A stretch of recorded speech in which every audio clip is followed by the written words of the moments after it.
So top left corner, goes by Commander Green, also streams under the name the Volvorians. This is It's like a group stream account, correct? Yeah, yes, it is. There's more than one. There's 3 of us, and we all met in middle school, or high school. Just decided to put something together like this, and Gotcha. up and down over the years, but we're getting there. Nice. So are you primarily? I met you playing Sea of Thieves, but do you stream anything else, or is it all Sea of Thieves? I do a lot of other games, like to kind of expand. Uh-oh. Did we lose you?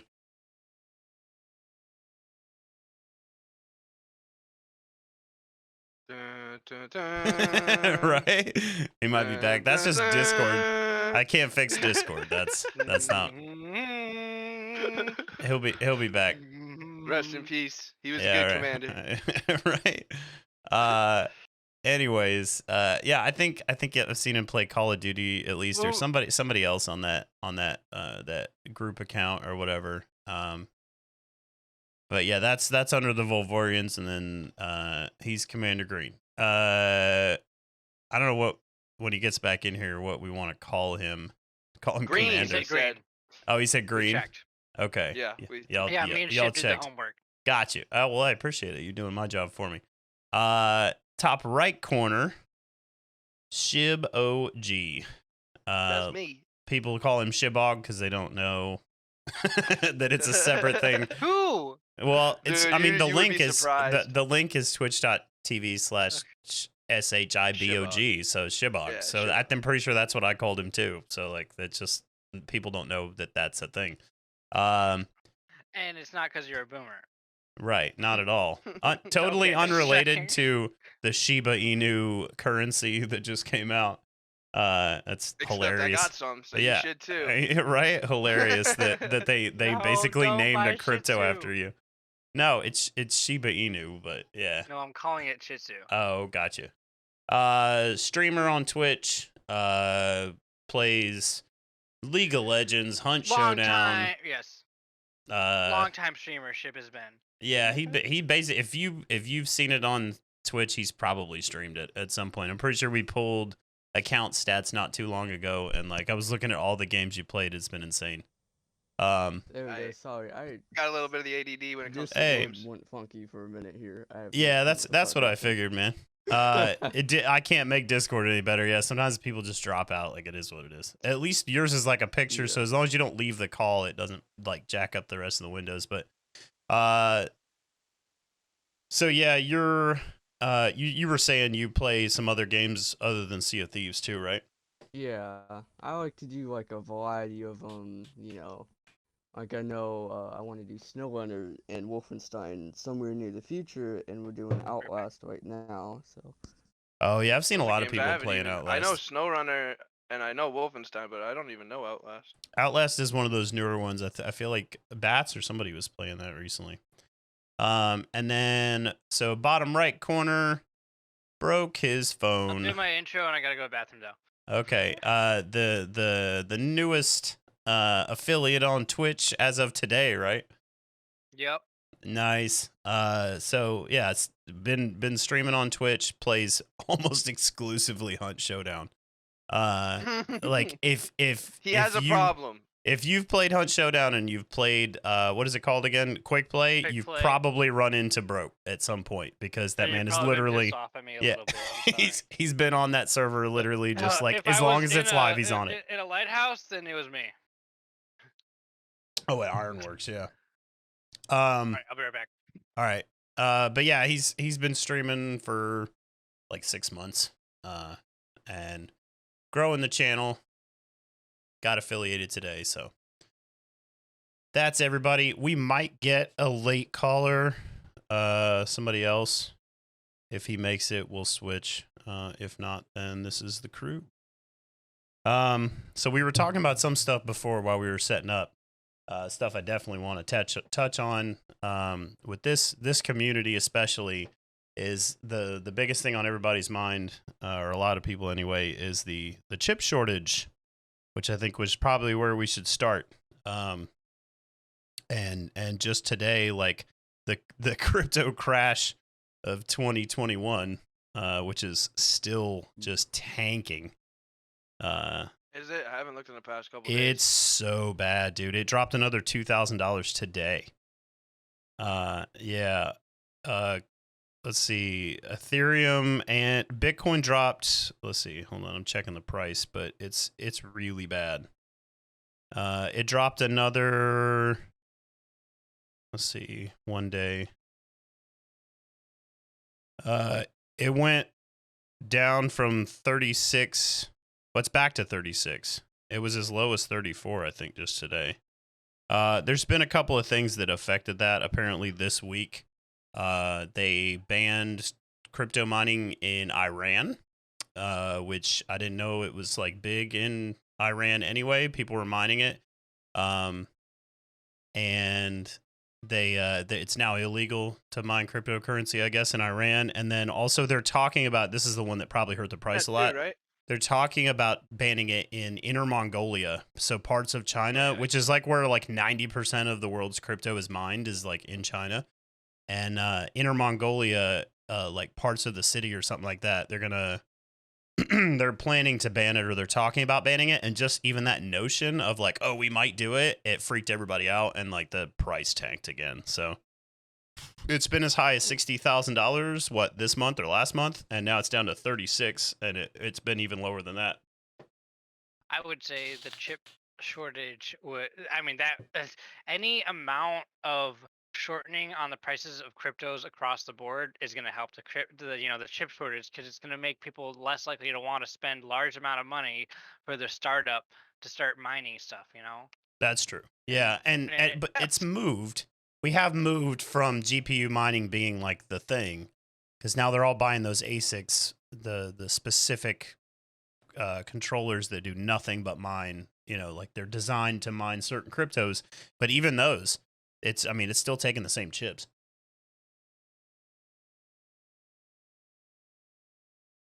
Yeah, I was saying it earlier. It's even affected me. I'm looking for a car right now, and I know a buddy of mine who has family that works on a car lot, and the guy literally said, you don't want to buy a car right now or within the next 6 months, because you're going to be paying upwards of thousands of dollars more than you normally would, just because of what's going on with the chip shortage. Yeah. Have you seen the pictures of the Chevrolet lots or whatever? So they shut down production because So did Ford, I think. Right, yeah, I think Ford, did Chevy. the same thing. Yeah, well, so and for those people that don't know on that, so cars nowadays all have ECUs in them, and computers for basically everything, and like the technology that's in cars is getting more and more advanced, so they all require the same damn chips that we need in our computers, that we need in graphics cards and everything else, right? So it's hurting them the same, and so they stopped production. So Chevrolet, I think like last month or something, completely stopped production in a lot of plants, and there's these pictures that surfaced on the internet of giant lots that are like in farmland and stuff, where they normally would store their vehicles like as they're moving through production line or whatever, and they've backed them all up. And they're literally just full of cars that are like complete. They're brand new, but they're not complete because they don't have the ECU in them. And that's the only part they're waiting on. So they just literally can't do anything with them. And they're just sitting there. Hundreds of thousands of vehicles just like looking like they're abandoned car lots, but they're brand new cars that just can't move to be sold by somebody because they're not functioning yet. That's crazy. Yeah, that is crazy. And so it's That means driving up the price. Insane right now, but like you said earlier, when those become readily available, and then they have all this type of backstock with everything else, prices are gonna be astronomically lower than they are now.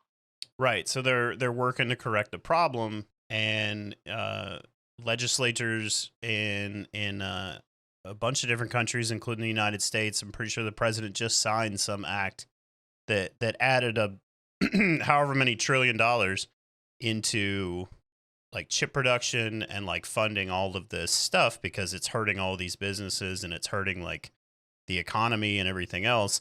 So they're trying to fix that. Problem, it takes time for those companies to ramp up production and build all these new facilities to start doing that. But once they do, and we actually catch that first line coming up and the stock starts going up, they're talking about long-term, if not permanent, effects to the market of both computers, cars, everything else. It's going to drive the price down. So, like, you know how electric cars, with the Ford just came out with the F-150 Lightning. That's the Frunk everybody's talking about. If you guys know what that is, the Ford F-150 is the most popular selling vehicle, not just truck, but vehicle in the United States, and has been for like 15 years. And so they just made an electric version of it, the Lightning, as they're calling it. And electric cars don't have a big ass engine in the front, right? So it's a series of cell batteries and stuff that are along the bottom and in the body of the vehicle. And so they have all this extra room. So what Ford did was they made the shape the same because they didn't want to change it, because that's what everybody knows a Ford F-150 to look like. And so they put the trunk in the front, and they're calling it a Frunk. Disgusting. Which is What's the brand of car, guys? What's the brand of car that's what they always? I That think makes it's sense, Porsche. but That's Ford. isn't it Porsche that like all of the cars, the trunk is in the front? Yeah, that's Yeah, but because that's the Teslas engine do is that so too. big. That's a lot of supercars because the engines are in the back. They Yeah. are Yeah, a lot of supercars, their engines are in the back, but Yeah, it's just but then a everyday lot of cars, that. their engines are in the front. Yeah, Wait, a lot of straight up, that's a is weight there any distribution thing. supercar Though. that's known for not having any trunk? I don't know. I don't know. I wonder. They all have smaller be. trunks, but like the supercars we're talking about, a lot of that's a weight distribution thing, right? Because the engine is so heavy, and those are rear wheel drive vehicles. They put the engine in the back because there's more space for it, but then also it's you're putting the weight on the wheels that are gonna power the drivetrain. So like most of your torque comes from the back end, with it being rear wheel drive and everything else. So you're putting the weight on those wheels, and you get that much more speed out of it. That's why they've been doing that for years. But now you don't have this. Think of a truck engine. You got like a Cummins diesel and like a lot of these big ass trucks. They don't need that giant ass space anymore. So they wanted to keep the same form factor. But look this up. Look the Frunk up. Just Google Frunk and you'll see it. It actually looks just like a regular truck. They haven't changed the look of it that much, because why would you? That's what sells. Yeah. But it's so ridiculous, dude. That trunk is huge because there's so much room in there for this engine that's no longer there. And they added a bunch of stuff to it. I was looking at something earlier today. but that's like, so you're telling me the engine's in the bed? The engine's like in the body of there is no engine, right? Because it's an electric car. It's so electric. So it's an electric engine, so it's much smaller than a combustion engine. Right. So where's the engine and battery and all that, Johnson? Well, Probably underneath. Right. So it's a series of cells that they fit throughout the body of the car for even weight distribution. And then electric cars work on like smaller electric DC motors that power each vehicle or each wheel individually. So they can sit right inside the body next to the wheel itself. Yeah, you don't. That's why you get so much more torque out of the. It's the fastest truck they've ever made. Space too. They got the full bed as well. That's okay. That's kind of nuts. Yeah. So those cells aren't that big. And they're talking about the video. Linus Tech Tips made a video about it like today or yesterday. It was on TechLinked, I think, and I saw it. Or no, it was Marcus Brownlee made it. They're talking about almost 400 miles before you have to charge it, which is like insane. That's insane. That is insane for Teslas and stuff. I think there's some that get that kind of distance, but like you're talking about a truck, and that's with 1,000 pounds of payload in it. And it's like 350 with 1,000 pounds of payload in it. So they're expecting you to be able to use it like a truck, work with it, have payload in it, tow shit and everything else, and still get that kind of distance. And then if you don't have it, they're not even telling people how much it will get because they're not guaranteeing anything. But like, think about it. If it's that much lighter, you're going to get more. So you're talking about like what you would have gotten on a full tank of gas in a truck. I'm really scared about, so this is the thing is, feasibly, yeah, trucks are cool. Like, it's going to be easy to sell this truck to the guy who wants that Ford F-150, and his job is, he's a general contractor, okay? But it's going to be really hard to have the truck to be used as construction basis because batteries are extremely volatile. And no matter what you can say about safety of, batteries, imagine something dropping from 30 stories on top of that truck, the explosion it might cause. Like, That's true. that's what I'm thinking in my head, because You don't think it it's would be perfect. worse with diesel fuel in it? I mean, No, because diesel fuel won't get ignited by a giant concrete brick hitting it. The thing No. is batteries are a giant compact amount of whatever they got in it. But the thing is, they're really volatile because of that, because it's just compact into this tiny container, and then you got a ton of them laid into this truck.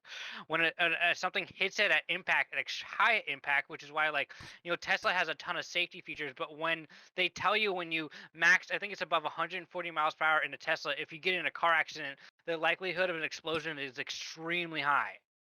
Because no matter what safety feature, the explosion's still going to happen. Right. I mean, it is Boom. I believe they're lithium ion cells or whatever, and it's like a powder, right? And so, like, if you ever break like a phone battery, remember what, I don't remember what Samsung phone it was that was blowing up. It was like the Note 7 or some shit like that. Remember the FAA said you couldn't even fly with it because Yeah, they were what so was? I don't even concerned. remember now. So that it Yeah. was one of the Notes, but like that phone it was not that big. I think it was like a 7-inch screen or something. It was a Note, so it was like a bigger Yeah. phone, but like that explosion that was happening off of that battery, which is super compact, obviously, because it's in a cell phone, was significant enough that like people got burns and there was all kinds of stuff, like, and think of, you're talking about what is that, like 3,000 milliamp hours or something like that. These batteries that go in these trucks are not even measured in milliamps. Like you're talking about incredible amounts of voltage. So that is a lot of power. So one of the features of this It's truck. gonna cause a big explosion. Oh and yeah, absolutely. Depending on who's around it, it might kill a lot of people. Well, so what's crazy is one of the features that they're selling this truck with is they've got all these extra outlets and everything else because they're like, it's a work vehicle, and it has two-way power. So if you own a Tesla, there's like a thing that you can buy for your house that you can charge your Tesla while it's in your garage, right? It feeds off of your house's power. It's like this thing that has to get installed, right? And it's super high Something you're voltage or gonna whatever. have to buy, actually, more or less. Right. Well, it's super convenient to have because then you start every day with a full battery. Like, that's a great idea. Why wouldn't you have that, right? It's expensive, but here's the interesting thing about this truck. So that is normally a one-way power source. So you plug it into your house, it charges, that's it. This battery is so big, and these batteries, this voltage that this truck provides is so much that they are advertising the ability to, they call it bi-directional power or whatever. You can, if your battery is charged on your truck and the power goes out on your house, if you have this terminal that they are selling, you can power your house for several days off of your truck. Wait, Wow. Like, yeah, you can basically use your truck as a giant ass generator, and it uses the power that's in the truck to power your freaking house. And it says like up to a week or something like that. Like, that's how much Yeah, voltage. I know, but they're probably going off of your conserving. Zombie apocalypse. Right. Up Yes, to a week if exactly. you're conserving. Right. If you're going full bore, but even if you get a day, think of how many kilowatt hours that is that you're actually talking about. Like, it's absolutely insane. And yeah, Bat said zombie apocalypse. Right. Exactly. That's doomsday prep right there. But that's the kind of voltage we're talking about. So if something were to go wrong with that, obviously they had to have thought of this, but I don't care how many safety features there are. That's concerning, right? Because if something goes wrong with that and it over discharges and that battery blows, you just blew up your house with your truck. And then, like, there's I all bet. kinds of other problems, like feeding that kind of power into the grid. Like, I don't know. I could just see that being all kinds of problems. Good Lord, the sun is like right in my eye. Well, that was the biggest, because I remember when Tesla was announcing, which I'm sure they're still doing it, and it's probably just in the background and you're not hearing about it as much more. But when they announced Tesla Wall, like 10 years ago, or not 10 years ago, sorry, it was like 3 or 4 years ago. People were worried. It's like, okay, do I really want to store a battery in my wall, which could have issues if there's a fire and explode the whole house? It's like, where's the protections of me adding a Tesla wall to my house? Like, okay, I might have the generator, the power in this battery to keep my house keep going for a few more days, but it's not like a generator where you've got this thing on the outside of your house which is burning fuel, and fuel can combust, but it's nowhere near the power that a cell can combust at. So it's like, what am I trading at? You know? Give me the bomb. I want the power. Well, what is it? What is it? Tesla wall. Is that what they're calling? That's their house charging unit for your Tesla. That's what it is. No. The Is that Tesla something different? wall idea was, yeah, it's something different. It was supposed to attach. You can have it without solar panels, but the idea is if you have solar panels, your solar panels can attach directly to your Tesla wall first. So it keeps your Tesla wall always charged, so that if the power goes out, it's basically a generator, but it's a battery generator. So it's a non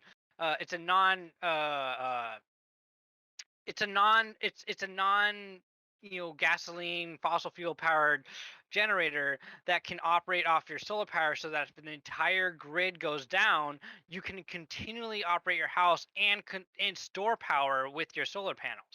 So even if you don't have solar panels, the idea is you have the backup power too. But with solar panels, the idea is that you can have eternal power if you have enough solar panels if the grid goes down. And the idea is that you can also always be off grid with your power with the Tesla Powerwall. A So lot of ideas. is 'Cause, that their roof tiles or whatever, or is that something separate too? Because I know that they were selling those for a while. I don't think they are anymore. But like Tesla was making a solar powered roof as well,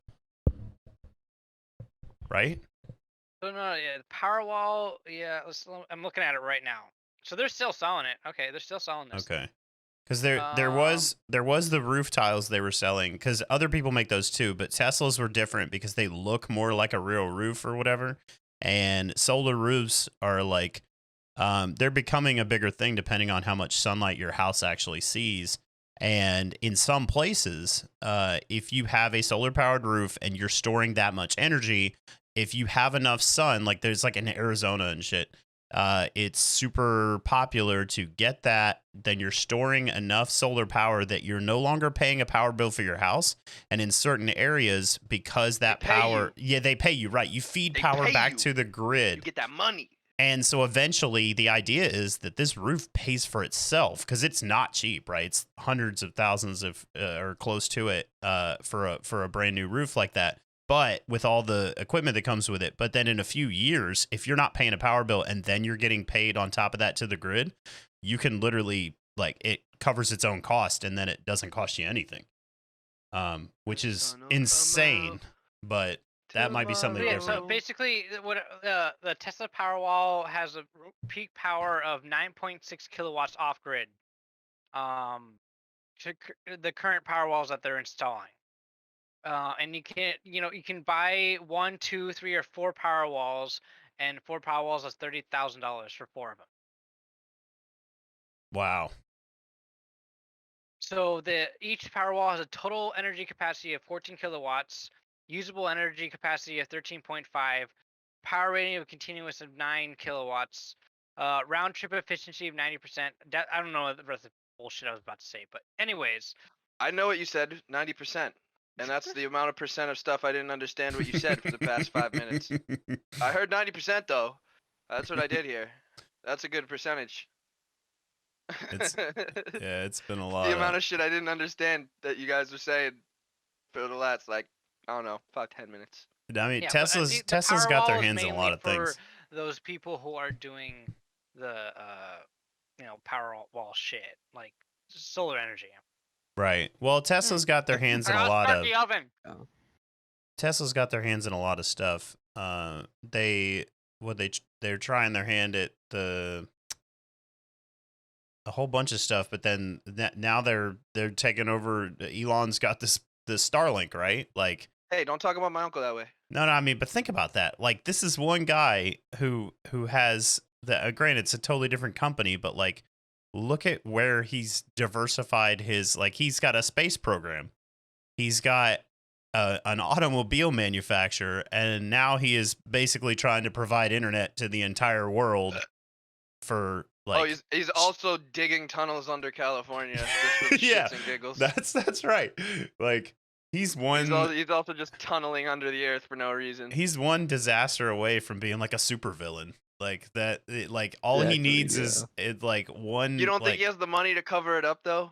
Regardless. Probably you has think the he money already to is a cover it, supervillain? to be Yeah, honest. yo, he something could go horribly fucking wrong, right? And he just nothing is gonna happen because he owns the the dude. When you get to that super elite, you're untouchable at that point. He owns the planet. Like him and like 7 other guys can go sit around a circular table and be like, okay, we own the planet. What do we want to do? Right. Anything we want. Anything they want. And it actually shows in what we were talking about earlier with the crypto shit is like every time this dude makes a single tweet, you can see a giant fluctuation in the market. Like He these literally. people's even just their word, not only just their money. And they're using at this point they're using their word to make more fucking money. To the Because you don't moon. think every time he waits say a couple hours or a couple days to make a tweet, he buys everything right before he makes a tweet and then he makes it? Come on, dude. Yeah, he knows. He They knows live on what a he's different doing. planet. And not only just him, there's like all those people. They live on a different planet. It's crazy. Yeah, and it pissed so many people off that were like, the people that have been manipulating the market for however many years, and people just like either didn't know or just accepted that, and those people got so mad about like stonks and that whole thing, and like all these markets changing based on like a Reddit thread, and Oh, they dude, that they was were the furious. greatest fucking heist of all time, bro. That was sick. That was awesome. When what's it called? What was it? Like It's not even a AMC. heist. GameStop Every is time Elon That Musk was tweets dude. a That was Bitcoin a loses that its was a own. virtual 200 heist, bro. That's no, what that GameStop was, is dude. like currently back. No, I'm saying That it's not was even a one heist dude because that looked I into hedge funds and said, "Oh God, look at how bad they fucked up." I'm saying that it's not a heist because GameStop is still valued at $220 a share right now. I'm saying gone it's a so heist far for the back guy up that again. noticed it in the beginning. He robbed those hedge funds. Yeah. That man went and just said, "Look at how bad these people are fucking up. If we pool our money together, they're gonna be so fucked." And that's exactly what happened. Yeah, That man well, and robbed those hedge funds, and it it was turned awesome. into its own thing, right? Because the popularity of that drove the market itself. So like people talking about that stuff, and then once it Fire started mama. getting news stories, like all the media outlets and stuff that are probably run by the people who were the old money that didn't like that happening are reporting on it because that's what people are talking about. And then all of a sudden you have these millionaires popping up that were literally like just looking at Reddit threads or whatever and changing the game. And that tweet that Elon made, it's literally the funniest thing. The Lion King one, you saw that one with I think it was his first or one of his first Dogecoin pictures or whatever, and it's the picture of Rafiki holding up Simba, but Yes, on but the thing, Dogecoin was the face of yeah, Simba. and he was Rafiki. Yes, I saw that, dude. I got It's so so this is the thing, bro. ridiculous. I got so fucking lucky when it came to crypto as a whole because I dealt with Bitcoin way back in the day and then ended up losing out on Bitcoin because I didn't have access to my wallet or anything. So I'd been very up to date with just looking into like which ones are becoming mainstream and investing early. And Dogecoin was like the first one on Robinhood, which was the most mainstream trading app for like the regular person at the time before it got the shit name.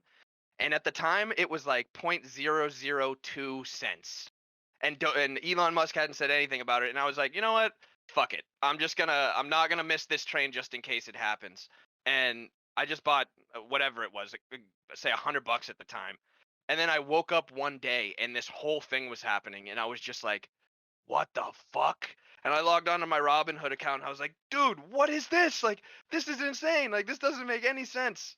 And shit was just insane. But Yeah, the it's amount of just money that crazy people made.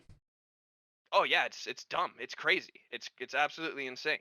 It's the same thing as the early Ethereum and the early Bitcoin, you got in early. I was telling my parents say 3 years ago to get into Ethereum when it was worth like 150 $200. And now today, every time I see them, I'm like, "Hey, guess what Ethereum's at? You guys Yep. should have done it." Yep. There's a lot of people don't- making big money on that. This don't whole wanna time re- we've been talking, your cat's been licking his ass in I the corner. know. Okay. Sick. I don't know if Salty, you gotta tell me if I have, but did I talk about my parents' Bitcoin journey and stuff? No. Bitcoin.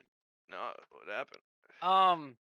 I didn't know they bought mean, into it. they have their own privacy, so for lack of like, exposing all the shit, but more or less in college, I found out about Bitcoin when it was at $5 a Bitcoin, and I told my parents about it, and my parents are like, my dad's a nerd, but he's a nerd. I mean, he's a nerd. That's it.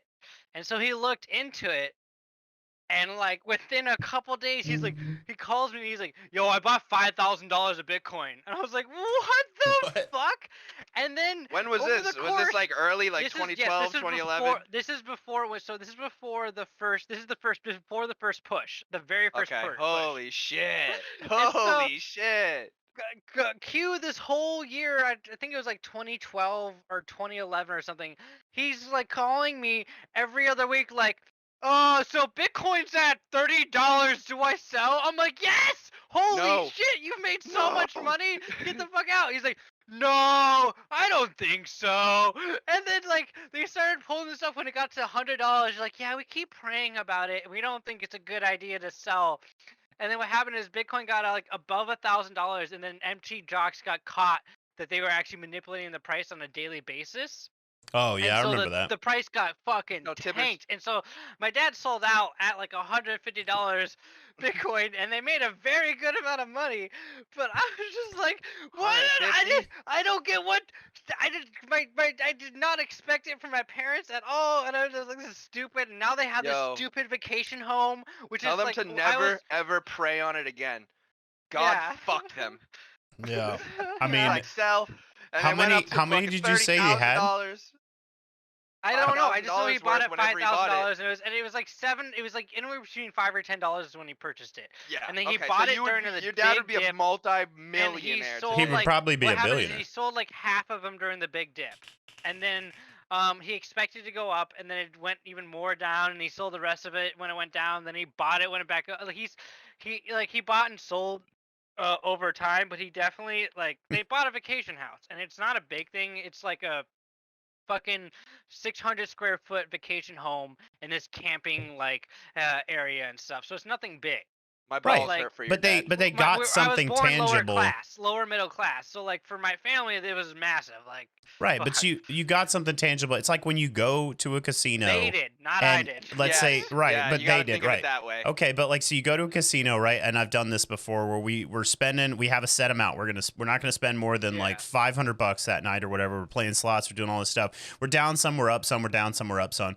When we finally get to where we're up a significant amount, we buy another night in the hotel room, paid for with winnings or whatever, and then we end up spending everything that we planned on spending. So we were like down sort of, we broke even, but we still got that hotel room out of it. So we got something tangible that we paid for that was like essentially free, right? Like, because we still had the fun of the gambling, and then we paid with our winnings for something else. So they got something out of it at least, and then you get to, walk away with that at the very least. So it's like something that, and you buy property. I mean, that's definitely something, because then there's, property goes up in value, right? Especially now. Yeah. Takes money to make money. Yeah, That's I true. was just it was just it was stupid.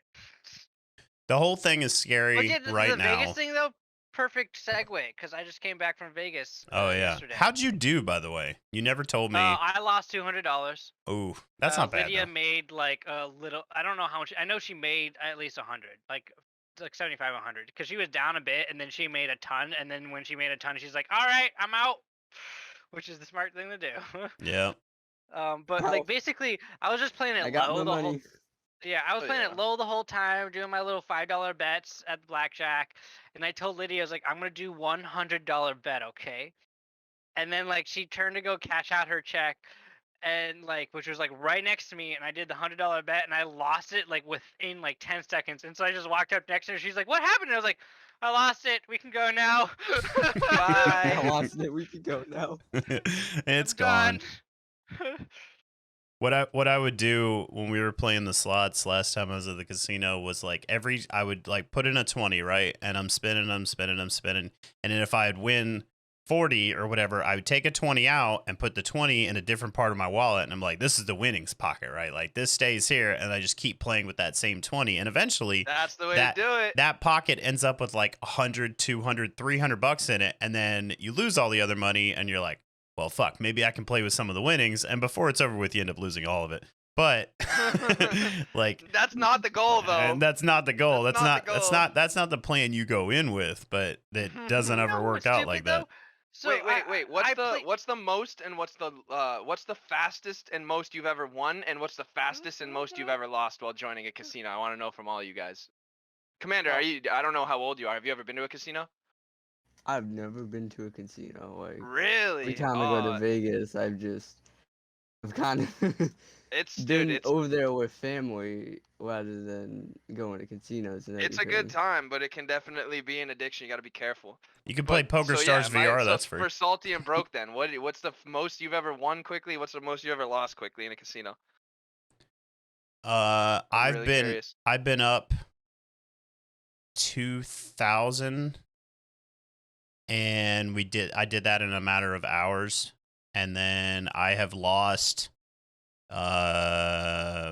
all of that 2,000 and then like another 1,000.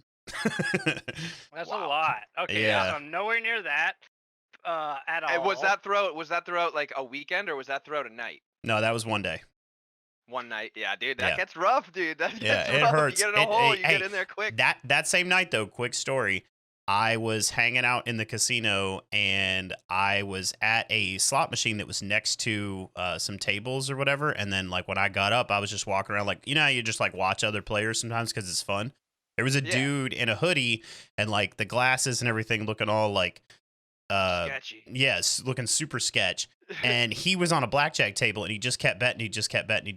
And I watched him play for like in the course of like 10 minutes or whatever. And then he was by himself with like some other random dude at the table that he didn't know. Obviously, they weren't talking. And then like 5 minutes after he'd been there, 3 or 4 of his friends, I guess, show up, and they're like, "Bro, we gotta go. Like, what are you doing?" And he's like, "No, it's fine." They're like, "You're down $15,000," and he's like, "No, it's cool. Like, I'm gonna get it all back." That's not cool, bro. Like That's very far from cool, it made dude. me feel way better have a about losing problem. my money because he was down like 15 G's, and I was like, "Holy Salty shit!" Because walks I didn't. away like, dude, I lost 100. We straight. Good tonight. Well, I didn't go in with 15 G's either, but like, yeah, he had lost all of that, and they eventually got him to like. He was like, there was like a little scuffle there. They were like, "No, you They gotta go." Drag him out, kicking and screaming. And no, he eventually went, but yeah, like it was like it made me feel better when I heard him say that. I was like, "Holy shit!" Like I didn't think it was that much money. Broke, how about you? So I've been to Vegas like I think it's 6 times now, and the first time I went, I made like $500 or $600. I was playing I was really like my dad told me, he was like, when you go into a casino, go up to craps, go up to blackjack, play like $5 hands, get yourself 20, 30 bucks, leave the fucking casino. Don't go to anything else, just leave the casino. And so that's what I did. I went to every casino. I just like would win 5, 10, maybe $20, just leave the casino and go to another one. There's a ton of casinos, and so I was just bouncing around to That's them. cool. That's a good way to do it. That's pretty cool. And I actually made money. And then every fucking time I've gone since then, I've lost at least $200 to $300. Damn. I've not profited. And like the thing is, like once I hit that $200 to $300 mark, I just completely cut myself off. I'm like, all right, I am not comfortable with losing a Nintendo Switch amount of money right now. I'm done. Yeah, right. Yeah, that's I don't know how to play craps. Every time I've gone, I go with a predetermined amount of money, and once I walk into the casino, at that point, it's something me and my brother do because we go to the casinos together. We don't call it money anymore because at that point when we walk into the casino, it's no longer money. We go in there with a predetermined amount, and it's just called fun tickets. So we completely take the emotion and like the whole money aspect out of it. It's just fun tickets at that point, right? So there's one time where me and my brother, we both saved up a decent amount of money to go to the casino, and we walked in, and we were with one of our other buddies who didn't gamble and really didn't know how to gamble. And we both sat down at the blackjack table, and within probably 10 minutes, between the two of us, we were down like $1,400. And I just remember my buddy who was standing behind the two of us, he like crouches in between the two of us, looks at us, he's like, "Yo, are you guys okay?" And we both just looked at him. We were just like, bro, yeah, we're completely fine. Like this is planned for. This is fine. Like these are fun tickets. We're good to go. And These that, are but fun that, tickets. We that lost was all our one of fun like tickets. that was one of the worst losses we've had. And then one of the best ones was actually recently in the past 2 years. We went to Aruba, and we were both sitting at the bar, and my brother had like $150, and he was like, "Hey, you want to go hit the blackjack table in the casino?" And it was a small casino with like one table, a couple slots. And I was like, "Yeah, sure, but I gotta go pee first." And he was like, "All right, meet me at the table."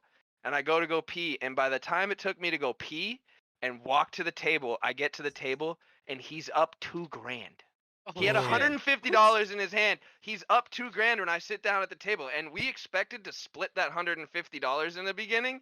And so I sit down at the table, and he just pushes me a fat stack of chips. I didn't even look at what it was. But by the time we walked out of that casino, he walked out with like $1,800, and I walked out with close to 12. Damn. We Okay. straight up robbed that place. It was insane.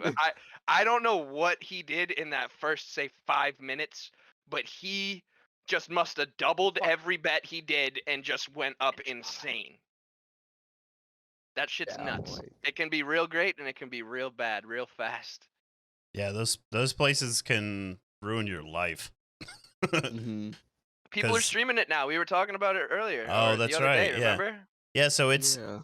apparently allowed to within certain conditions, I guess, but like there's big streamers have done it in the past. I know that Soda Poppin used to do it, and Summit 1G, I've seen him do it before too, where they stream with like it's a live dealer. It's like somebody in a casino somewhere or something, like set up like a studio, right? They are literally dealing cards, and some of them will deal like giant cards so that it can be seen on the screen and everything else. So playing with this massive deck. And the whole thing Yeah. is like it's all set up with real people, but then it's expected you're playing online, and then there's all like through cameras though? yeah, Is that what yeah. you're saying? Mhm. Oh, dude, I don't trust that at all. You I can don't trust see it. Dude, people, everybody's yeah, dude, hand no, but basically for the No, camera. no. You but just see yours. I don't trust the dealer at Yeah. all, dude. I've seen so much amazing sleight of hand shit on camera that like There is, yeah. I don't even trust it in person, bro. Like that, dude. That's sketchy. That's sketchy. Yeah, there is a guy who they made a Netflix series about or whatever, and I cannot remember his name. I'm gonna try to look him up. But he's a sleight of hand master. And he's actually blind. Wow. Yeah, and this dude is so good that like I said, they made a Netflix special about him or whatever. And it's insane, like because he does let's see his name. Dude, Blah, you'd blah, never blah. catch me gambling at a table where the dealer is on the other side of a camera. That's fucking insane. That's This- crazy. Like, yo, I could just go Google Chris Ramsey right now and look at any of his sleight of hand videos and tell me if that dude was the dealer, you'd be able to tell if he was bottom dealing or anything when it came to the cards. That dude's insane. Just do any Chris Ramsey card tricks. That like you wouldn't know. Yeah, they made the special was called Dealt. I think is that his name? Richard Turner, maybe? He calls himself a card mechanic. Oh, look what just happened. I just got switched. I'm broke. Yo, what's good? Yeah, I'm broke. No, just give it a Broke his second. phone. Just hit Twitch affiliate. Make sure you follow me. Name's right there in the bottom. Broke his phone. See, what's weird about that is that why would it move? Like, so Because- Don't click anything. It'll move me back once I turn it on. no, I know, but it shouldn't move even when you turn it off. I don't like that it does that. Don't worry, dude. I got the promo right Let's there. see. Yeah, so Dealt. It's a 2017 film. Yeah, Richard Turner, that's his name. So this dude is literally blind. I think he's been blind since like he was really young. And so he does like magic shows and like he does like inspirational talks and stuff now, right? What's his name? Richard Turner. But look up the movie Dealt, Dealt. I think it's on YouTube. Like I think you can actually watch it on YouTube like for free and stuff. I thought it was on Netflix or whatever. It's absolutely, it was a 2017 movie. It's absolutely fantastic. So what he does is he goes and does like I said, he does inspirational talks and he does like magic shows and shit like that. Or he'll do like he's doing a magic show or whatever, and he does all this stuff. He comes out there, nobody has any preconceived notions about this guy. They don't know him. and he's doing all these crazy stuff with cards, and he's dealing to people. He'll play poker or whatever, and he shows how he can basically manipulate the cards in a way that you can't even see, can't even tell what's happening, and he can put whatever card right in front of you that he wants. He was like, I know. He's like, if you were my partner and we were playing, like, I'm dealer and I'm gonna have you win, I'll show you how I do that or whatever. And he draws from the bottom. You never even see it happen. Like, it's amazing how good he is. And then he gets through the whole thing, and then he shows people that he's legally blind, and they're like, this is absolutely absurd, right? Like, he's lived. My mind would be blown too. Right, Yeah, right, dude, exactly. that's crazy. It's such a With good the movie. disability, and that's very So impressive. if someone can do that to people in person, why is fucking online gambling with a dealer on a camera even a thing? Because people That's want to People gamble. don't want to leave their house right now, so that's why it's really popular. Yeah, well, and people, They don't go. they've been doing it since way before that, but like, people want to gamble. Like, gambling is a very popular industry, and especially in this line of work, sort of like Twitch streaming and stuff like that. Think of some of the top end of Twitch, right? A lot of these people are younger. They have an absurd amount of money that, like, normally you would not be 25 years old and have, and they have money to burn, so they want to play and they make content out of it. And so that's how it happens, at least here. It happens a lot of places. Some people are literally just addicted to gambling, but yeah, it's absolutely. Well, that's where, like, I bring up another thing is, like, I know that I actually know that some of you are gonna disagree with what I'm about to say but I don't believe there is anything that the word Hot take. professional gambler doesn't exist. It's still gambling, no matter how professional you are. You're still gambling. You can be a rich gambler. I kind of agree with that. I don't think you can be a professional gambler. No, because there's I don't think that's true, because there's definitely aspects to gambling to minimize your risk, right? That the average person doesn't know. That someone that would consider themselves a professional gambler knows inside and out. Someone like me and you, dude, let's not pretend to be the smartest guys in the world. We're definitely ignorant to the science of how it comes. The word gamble implies No, because there's that things gambling. like counting cards, and there's always odds, and gambling comes down to math at the end of the day. So someone that would be a quote-unquote a professional gambler can consider themselves just incredibly good at math or probability or anything like that. You know what I mean? So we're talking about something that's not cheating, right? Yes, there's no cheating involved. This is how I would look at it. It's like the same way as I'm like just talking about mystic. someone that's a professional gambler. Let's not put aside the fact that some professional gamblers might be cheating, or I wouldn't even, I don't know, call it cheating, but so the using reason their knowledge to the best of their advantage, dude. Someone that's smart and can actually keep track of an entire deck of cards. Would you consider that cheating, or just they have taken the time to know more than you have? No, that's not cheating, but I'm there are other methods of cheating. That's what I'm saying. I like, that's cheating and to not delineate. No, yeah, I'm not talking about loading dice or fucking knowing numbers in a craps game or anything like that before it comes up. Like, I'm talking about there's risk involved with gambling that you can minimize as calling yourself a professional gambler, that the average person, like any of us walking into a casino, wouldn't know. Right. Well, that's fair. Even like, you know, because the whole thing is even a professional poker player can be unseated by some dumbass who doesn't know who the fuck he's doing, because he still gets the luck of the draw, you know? And that's what I'm saying. Yeah. Right. But the dumbass hits it 1 every 100 times, where the professional guy can come in the top 10, say 75% of the time. Yeah.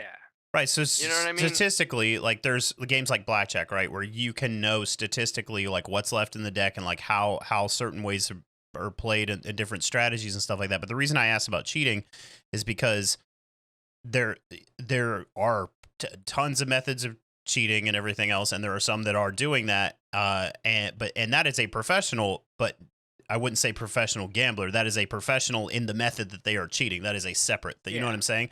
Like, so I feel like you can call yourself a professional gambler, and that can, you know, you can be a professional in anything as long as it's paying out by definition. But at the same time, it comes with experience and strategy. No. No. So that's what I'm saying. In You're a way, a professional in isn't something. gambling? You're a professional. You are participating. Manipulating something to your advantage. and more often than not, Yeah. you win with that manipulation. You're gambling is, whether you the win or word lose, or gambling you're gambling whether you you're get taking caught. a risk. Yeah, but You're so still so gambling. the so word what you're gambling is asking, taking a risk no matter what. what you're asking is like if let's say I'm a boxer, right, and I'm cheating in that I have paid the guy that I'm fighting to take a dive, right? Am I still a boxer? Yes, No. but Well, like yeah, no, you are. I guess yes, I am but still boxing, but I know what the outcome is, and I am also cheating. That is a separate thing. You know what I mean? But like, it Right, doesn't make yeah, me no, not you're a right, boxer. right, It you're still makes you a gambler. You're just not a professional gambler in that. You are a professional cheater, and you Yeah, happen to be right, gambling. right. No, Exactly. now I see Yeah. where you're going with that. Now I see where you're going with that. Yeah, that makes sense. What else we got on the list, Salty? Oh, I haven't even looked at the list. Oh, I'm not done. Are you kidding me? Yeah, let's So, hear it. Broke's Oh, like, I went to Vegas trip. Vegas. I don't know if I don't know if you guys have heard this because I didn't hear about it at all until Lydia mentioned it. But there's this art installation in Vegas, not in the downtown. It's like in Vegas itself still, but it's called Meow Wolf Omega Mart, and Meow. it's Mega Mart. insane. Like, essentially, you enter what is a supermarket where they have a ton of just joke items. Where like there's items where like the bleach is called plausible deniability, and there's a ton of just like random things. Like it has like a bunch of jokes on the back of it about what it cleans up, and like. But the thing is, it has every item you can think of in that store, which that's a joke item. And you can buy all those items too, and they actually have bleach in them, or cereal and stuff. And it's like this little story. So when you enter the store, I was like, okay, I paid $45 for this. Okay, this is a little bit weird. But then you start realizing like there's secret alcoves in the store. So like we were browsing the store, and this couple comes out of the drink fridge where like there's drink stocks, and we're like, what? You could. Well, okay, so I open it, and there's a tunnel, and I go into the back, and there's a whole nother room, and another tunnel coming from out of that room, and a whole nother space. So like we turn around, I'm like, Lydia, this is a lot bigger than I thought it was.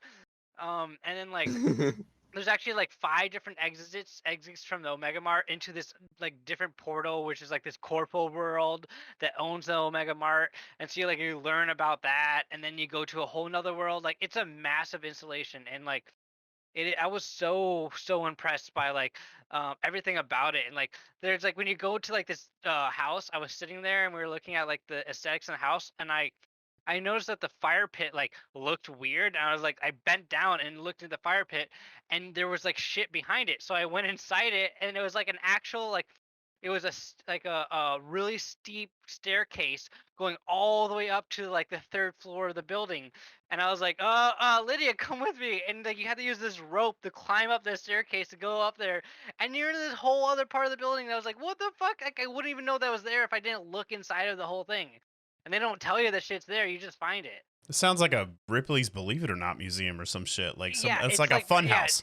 Exactly how I would describe Ripley's Believe It or Not on Super Crack. That sounds cool as And shit. they don't tell you anything. And then they have like hired actors, obviously, like throughout the thing, just doing like acting like they're the store employees or they're corporal employees, or like these weird like worshippers. Like there's this one dude who like sat legitimately like still for 10 minutes just like worshiping this wall, and I was just like, this is so fucking weird. But like the whole thing is like, so we didn't realize it was a story until we were like an hour and a half going through this whole building, and then we realized the story was like too late. And it's like the thing is, if you knew it was a story, you're spending at least 5 to 6 hours in that building getting the whole story down. Like it's a long story. So we're like, okay, well, we might come back here the next time we come, but it was a lot to take in. It took us about 2 hours to go through the whole thing, and we didn't even follow any story or anything. We were just wandering around looking at shit. That's crazy. They had an entire room devoted to sound. So you went in, and it had like this long like wall. It was like 50 feet long of just like lasers, and when you put your hand in, it played a different sound, and then you could figure out like inserting your hand in and out of different areas that would make different music and stuff. And then like people would come in and fuck up your sounds. It's like it was. And then like another room was just like, it was called like a morph worm, which was like this giant light thing. Like if you were on acid, you'd be freaking the fuck out. Like it was insane. That sounds cool as shit. Vinny, Yeah, we're putting a like counter on the stream. I would definitely. Vinny, we're putting a like counter on the fucking stream, dude. And we're gonna do a giveaway based on how many times you say like on the next fucking story you tell. Okay. Oh man. That's happening. That is a dude. Someone's gonna win $100, dude. Someone is gonna win $100 in the amount of times he said that. $1 per. We got $1 per like when Vinny says it for the whole stream on the next. No, I'm just kidding. We'll be broke. Yeah, right. Broke his phone. Oh, got him. Love That's you, funny. broke. No, that sounds cool as shit though. I would do that. It sounds like a fucking fun house, but like sounds Sounds good. like I an would, adult Fun fun house. house. yeah, adult exactly. fun I would house, do that. Because if you bring your kid, they might get overwhelmed because of the amount of lights and intense sound that's going on. Your kid's gotta be at least like 8 or 10, or they might freak out. Is there like an age limit or no? Or I don't think there's an age limit. It's just like because it looks really deceptive with the Omega Mart because it's like, oh, it's just like this funny supermarket, and then when you go behind the wall, the intensity of the sounds and lights all throughout could really overwhelm some kids. So they don't tell you that it's like No. They tell so you nothing. you don't know presumed like what you're getting yourself into. Then you're just like walking into what you think is but do you know it's a museum and it's like any of that is a thing, or is it just like All you know is that it's an art installation. that's weird? And so I honestly thought, I mean, I guess you when could Lydia was Google it talking about before you that I was go, but going to pay $45 to walk around an art museum, and I was like, hey, she wants to do it, I'm doing it. And Yeah, then I went in, and that's it's like, crazy. no, it's an interactive art experience. Like, there's just so much bullshit going on. it's a fun house. So I got a semi-similar story on that one. Wax wines treat me nice. Nice. It looks good. I like it. Does it taste good? I mean, yeah, it's pretty bomb. I'm like halfway through now. It's like a fun-looking bottle, at least. I drank 2 Bud lattes and then that. And we're good to go. Bud lattes. So not as cool as that, but I have had the fortunate luck to be able to go to Thailand twice, actually. And no, it's not one of those stories. Calm down. Well, you said Thailand. No. So the second time that I went to Pattaya Beach, Thailand. I've been there twice, and the second time that I went, I actually had the ability to, and the financial position to be able to fly my wife out, and she got to be out there with me for 4 days in Thailand. And so the first day, like my bike volume keeps changing. I don't know why it's doing that. Anyway, the first day we went out, we went to it was a museum. It's just listed as, I think it called it 3D museum or something like that. And it was hard to find, and there's like this little hole in the wall place. And once we finally found it, you walk inside, and every single exhibit in it, it's all art, but it's paintings on the walls and floor and everything else. And they're all different rooms, and the rooms are for different scenes and stuff. And if you look up 3D museum in Thailand, it'll probably come up. But basically what it is each room and each like setup that you walk into is designed specifically for viewpoints. So like they're all painted really weird and really stretchy and on the floor and then on the wall and stuff. And it's basically designed so that point of view, you're supposed to stand here, and your person taking your picture is supposed to stand in this other spot. And when you take the picture, it looks as though the person is within this scene because it uses perspective in a weird way.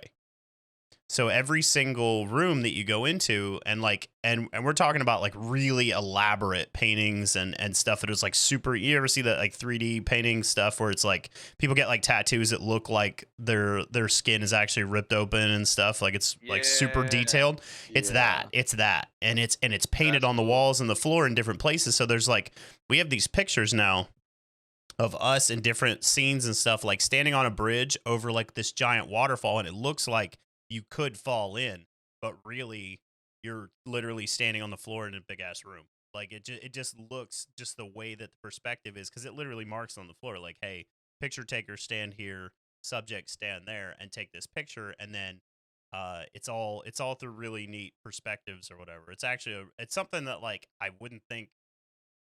don't think they would have like wouldn't see that in this country. It sounds like what Broke did was way cooler, but like that's the only thing I have to relate to it. I mean, dude, the fact that it was all the way in another country is definitely just as cool. Like, no, that's I some mean, but crazy like cultural shit that not a lot of people are gonna be able to see. That's right. dope. Well, what's crazy is that like- like while we were there too, it wasn't even super busy. There was like almost nobody in there, and so like it's not super unless you knew. I don't even know how I found it, but like it's not one of those things that's like it's kind of like what he was saying, where you didn't even know what you were getting into. You just like, oh, I think I'm just gonna go see this art. We honestly thought it was gonna be boring. I was just like, this, because there's not a lot of information on the internet about it, or I didn't find any. So, like we didn't know what we were getting into, and then we ended up spending hours in there, and it was awesome. And we got like all these different, like really cool pictures and everything else. It was super creepy. Like some of them were super creepy, but it was really cool. Yeah, That's dope. it had the same experience. Yeah, I was very hesitant, but I loved what we did. It sounds way better to crawl inside the fireplace and climb up a rope into another room and shit, though. They had 3 That sounds like some Sounds Harry more Potter fun. shit. Yeah, that And the sounds thing way is- more is fun. that this is another reason why it's definitely for more older people, is because the slides are very aggressive, and I like you go down and you're like clunk, clunk, clunk, clunk. It's like Oh, wow. it's definitely a slide made by an artist and not a slide made by someone who's regulating any art. Not any made by Oh, somebody slide who shit. normally makes slides. Yeah. Yeah. For like children and stuff like that. It's like a just art basically. Yeah. Yeah. Oh, you want to talk about the White Castle experience? Oh What's the God. White Oh Castle? no. What is that? So, last podcast we did, I talked about my love for White Castle, and every Oh, time I go to boy. Vegas, I usually eat White Castle, and we don't have White Castle in Washington State, so to substitute, I usually have to get the frozen White Castle. So I went to White Castle this time in Vegas, expecting my normal good, dank White Castle experience. I can still hear you, by the And way. I'm I going to go sat pee. in I'll be right line back. for fucking 30 minutes. It literally was so long. Okay, but the thing is, after literally 5 minutes, Lydia was like, hey, I'm gonna go play some blackjack. And I was like, okay, bye.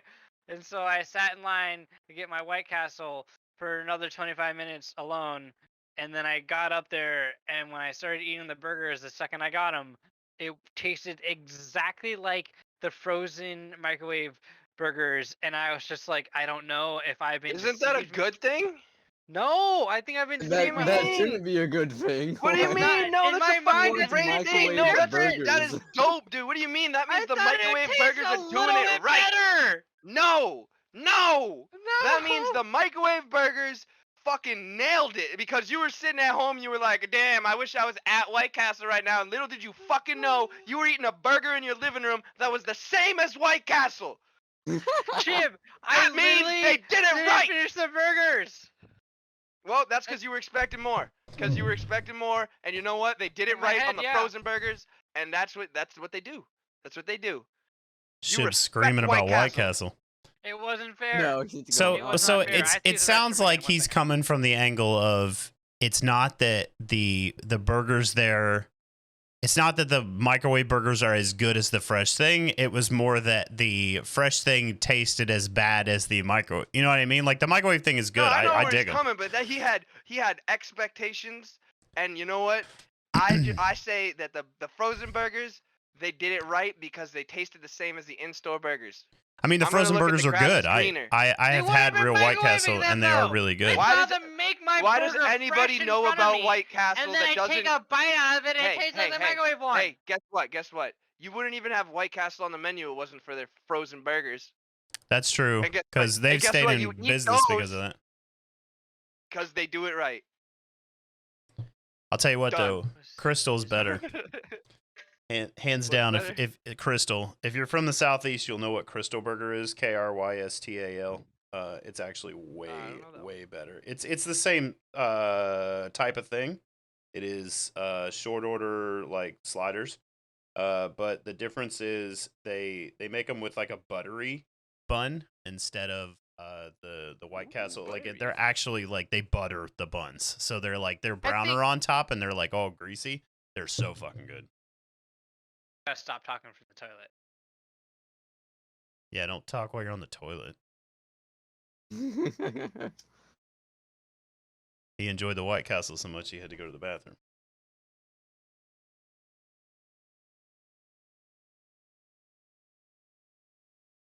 But yeah, Crystal's on point.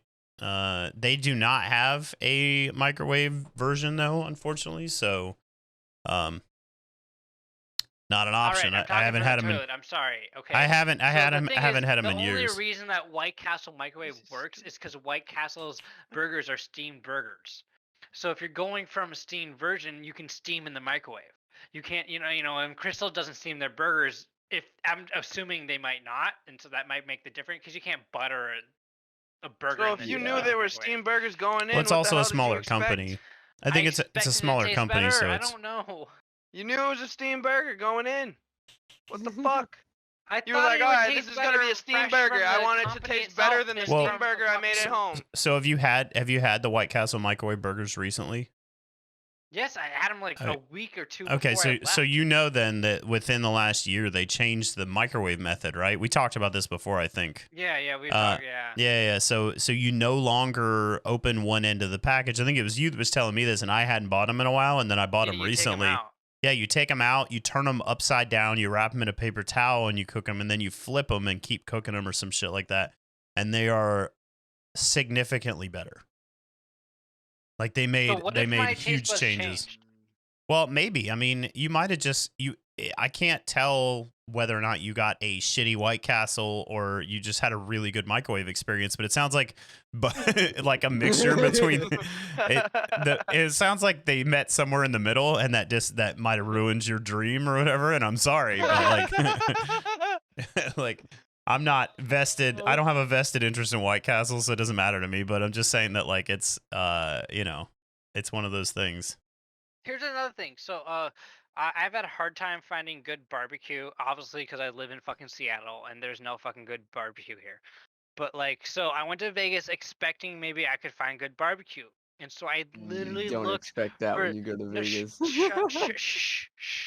Okay, I looked up what would the top rated in all of Vegas barbecue place, and so I went to this place, Rolling Smoke, and Bats came with us. If Bats is in the chat still, he was with us, and it was good, but I would not claim it to be one of the best. It was not. It was just good. That's it. Wait, And I also was what on are the we plane talking in about at this point? Plane in pain the next day. He's talking about like barbecue in Vegas. Barbecue Oh, in Vegas. okay. I've just never had really, really good barbecue. So like, when I go south in America, I always try to get good barbecue. I've never been to Texas, so that's my biggest issue. Yeah, I've never been to Texas either. Like, You think Texas has the best barbecue? Then you guys are both lost. What? You think Texas has the best barbecue? Yeah. Oh man. Those southern spices. What are you talking about? Oh man, yeah. There's a not lot like more saying southern states. Texas, but There's like a lot more southern a lot states, of the my southern guy. states. Yeah, dude, you just want to give They have Texas the good fucking barbecue. crown, dude. There's a lot more southern states that do southern food real good. Like what? What do you mean? You gonna tell me Louisiana fried chicken ain't fire? No, but I'm talking about ribs. Okay, they could do that too.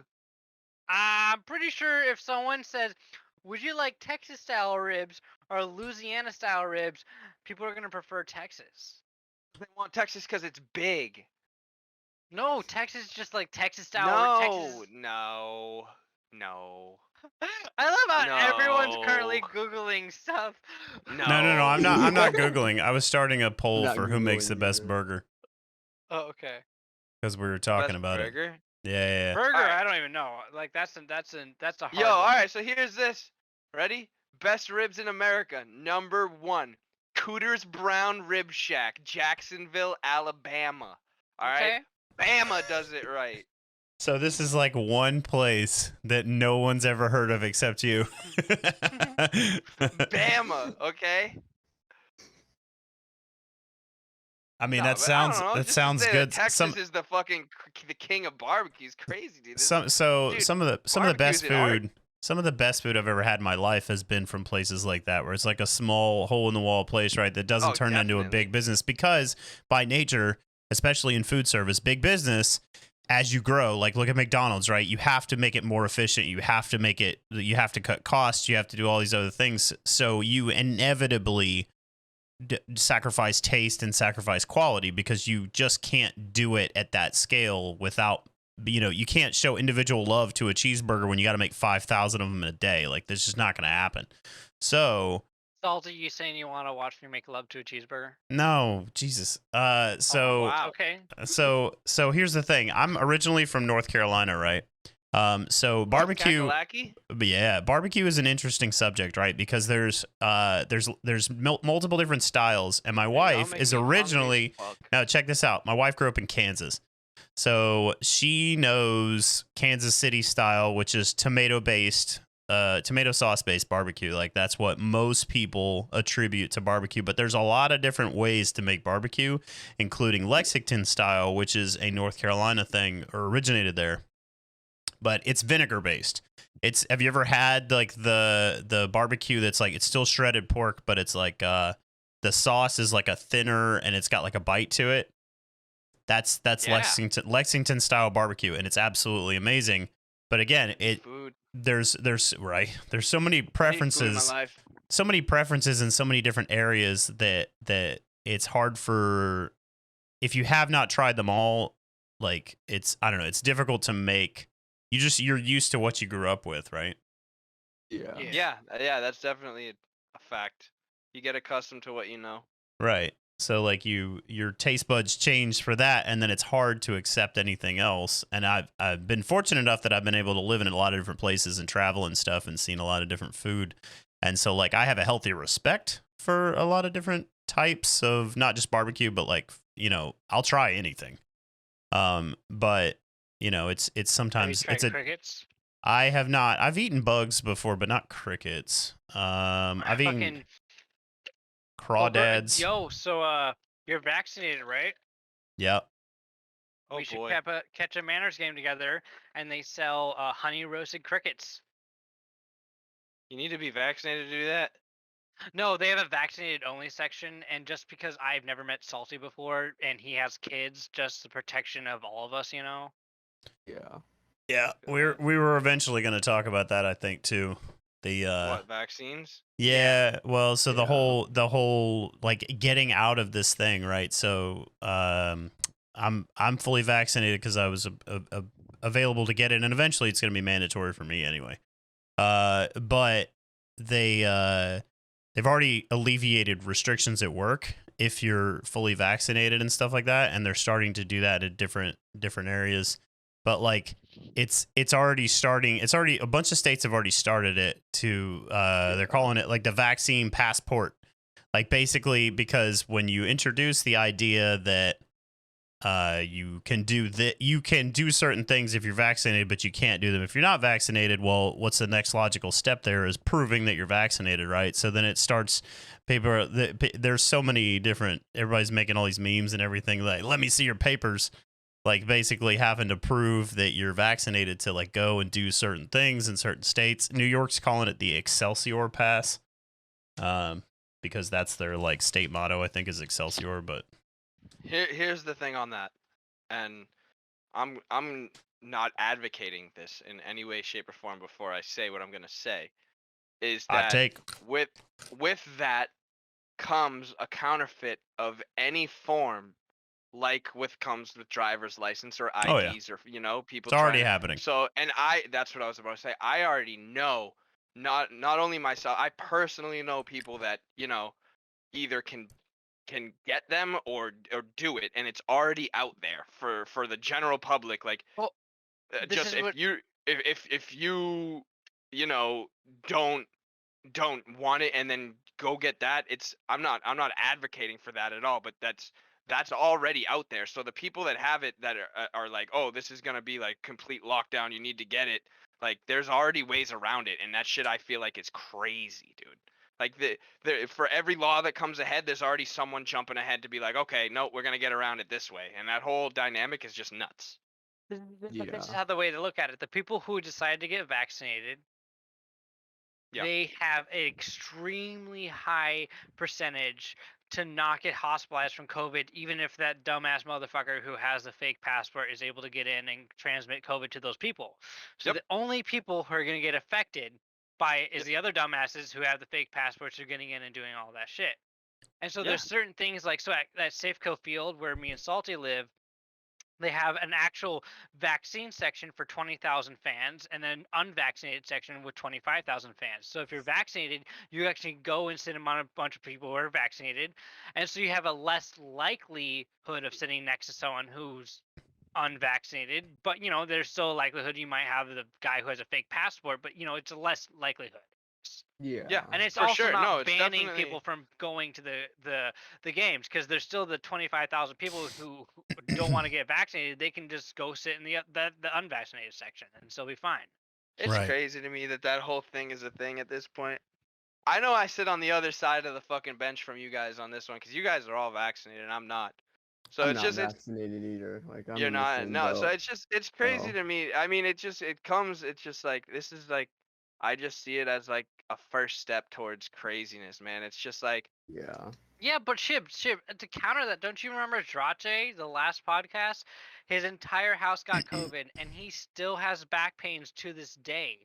And he Right. had COVID months and months ago. Right, but I think Okay, Shib's reservation is not about that COVID is not bad. It's more that the vaccine is like not been around long enough and untested, so we don't know what the effects of that Yeah. are. Right? Isn't not that what you're even not even just that. For me personally, myself, and this is me speaking purely from myself and my own history, is I have been around in like so I live in a major city. I've been around in the major city. I've been on the streets with all my friends doing a lot of stuff for a long time. And you know, I had a lot of friends that were affected by the opioid epidemic, right? And so who was telling all my friends and all these people that that stuff was safe in the first place, right? Those were the doctors and those were these people that you were supposed to get your information from. And then after the fact, they come out and they say, "Uh-oh, sorry. Well, now we see, have a this giant is- epidemic and you're all dying." Here's And the that's thing the is, so same that's place. that Wait, when just people let me are- finish real quick. okay. Just let me finish real quick. That's the same place that these days people are saying, go to your doctors, go to these people, get your information from them. And for the past, say, 5-10 years of my life, I've been living in a world where a lot of my close friends are dying and not in a very hard spot for the fact that guess what, they were overprescribed pain pills or overprescribed that. So I for myself have a grain of salt for the vaccine. I'm not saying don't get the vaccine, but for me personally, I'm going to wait and see what happens 1 year, 2 years down the line, because guess what? I've been told in my life already by these people that something was safe and it ended up not being safe. So this is the Yeah. alternate to that you got to be offered and understand is Pfizer. Yes, they were a proponent in the opiate epidemic, but they're also in a giant company controlled by investors. And Yep. it's the exact same thing as GameStop is a perfect example. When a company becomes controlled by investors, it literally the CEO is just the staple child for like, okay, let's see how much this guy fucks up, let's fire him, let's get another one. It's all controlled by the people who are invested in it. So if a company What are they like the invested it investors for? in Pfizer, let me finish. I'll let you finish. Okay. If the investors in Pfizer from 2005 and 2015, which is when they've been charged and fined for because they were responsible a large part of the opiate crisis. So in that period of time when they were making large amount of profits, the investors were obviously in control of it and making profits on top of profits off of it. It has nothing to do with the people who are at the front end of working, the doctors who are and the researchers who are creating the I things agree. within the company. I So agree. like when like a pandemic like this happens, we only have a couple top pharmaceutical companies that can sit there and actually have current developers to work on those things, like Pfizer, Moderna. The thing is, Johnson & Johnson's a AstraZeneca. fucking Broke. shampoo company. Broke, Like, the problem, what I'm saying is you're right in the fact that the people on the front lines and the people that are giving these vaccines, I believe you too, the same people that were prescribing the pain pills, the doctors that believed these people that were telling them they were safe, they have their best interest at heart. When your doctor is telling you, yes, this vaccine is great, I'm not telling you your doctor is malicious. I'm telling you your doctor definitely has your best interest at heart. What I'm saying is the people in control of these companies, like Pfizer and the bigger picture, are invested. They're investors, like you said. said. And what are they invested for? Money. So guess what? They might rush shit to make more money, like they already have done in the past. Yeah, and then And it's they've just gonna and end they've up had killing more and people not than only that, helping. not only So that, you it's- want to take it a step further, Yeah, right? but the Not only that, problem- not only that, but the government as a whole has been proven to put out vaccines previously in history, falsifying it, saying it was something else, and just testing it on a population of people. Yeah. That was like 40 years ago. Okay, so you don't think it can happen again? It was 40 years ago. Yes. don't You don't think think it the could world's in a happen again. shittier place right now? I believe that there's a lot more regulations that have been put in place that we didn't have 40 years ago that are now Like to put in believe place that that too. prevent the. But those within the past things 10 from years, the happening. opioid epidemic happened. Because this is the best way to look at it is even though companies like Pfizer and Moderna are heading these vaccines, they have been double trialed by other outside companies to see how safe they are. It's not solely just the supposedly companies everything else themselves that are broke. testing. So is supposedly everything else. No, but the problem Yes. is it's not just supposedly everything else, because when you have something that's not, because a pandemic is different, everyone's eyes on things. So there's a lot of research companies that are just literally because they can make money by just creating research off of these things and proving things wrong. So that's why there's a lot of college research companies that are hopping on, just seeing like, okay, is what Pfizer saying is right with their research? Is Moderna saying was right with the research? And they do their own solo research and they provide their own studies, and that's what provides the total studies in general. And so that's why we just know that there's the study that came out last week that there is literally 100% protection for Moderna and Pfizer or Where's vaccines the from study going to the coming from? hospital All I'm saying from is there's COVID-19. so much conflicting information at this point in time that I'm not getting vaccinated because I want to wait and see what happens. And I don't think that's an outlandish statement So based on all the information I've said to you so far. right. I mean, So dude, I see. that's- Hold on. So I see both sides of that, right? But like, it's not necessarily that we're talking about the same thing. So while there is a We are, we're just concern, talking about well, where no, I information got you. But so I'm not on the side of, or I don't think that it's that there's any malicious intent. I see where there's a possibility for that because greed does rule a lot of people, unfortunately. And so there, like Broke was saying, there is an opposite side to that where there's a vested interest in paying to prove them wrong, and they cannot do it. The only concern that I have, even though I still got vaccinated, appreciate the follow, Electro-Aim. The only reason that I got vaccinated, other than it's going to be mandatory for me eventually anyway, is that I trust what we know so far, but the only concern that I have with getting vaccinated is that the only thing, if you take greed or any other motivation out of it, the only thing that they cannot fake and that they cannot speed up and that they cannot change is time. And time is what takes a lot of this stuff and a lot of vaccines, a lot of things that we thought were good in the past, all of a sudden came up, oh, it's not good. And it's not because anybody was a liar. It's not because anybody was, greed or anything else. It was literally just we did not know what the effects were because you physically have to wait. And so, I'll ride that boat. unfortunately, yeah. So, The unfortunately, scary thing with COVID is that you can't wait. You can't wait. Yeah, Right, because right. we see the other variants popping up, and so it's like that's why a lot of other people are scared. Like, well, they're telling us that we're gonna get boosters already. Yes, we're gonna have to get boosters because we're already seeing things happening in India with these new variants of the same virus that are able to evade the tests, the COVID tests and stuff. So it's like, what do we do now? Right. Call So me selfish, dude. But at that point, off of everything Salty just said, I'm weighing risk and reward for myself.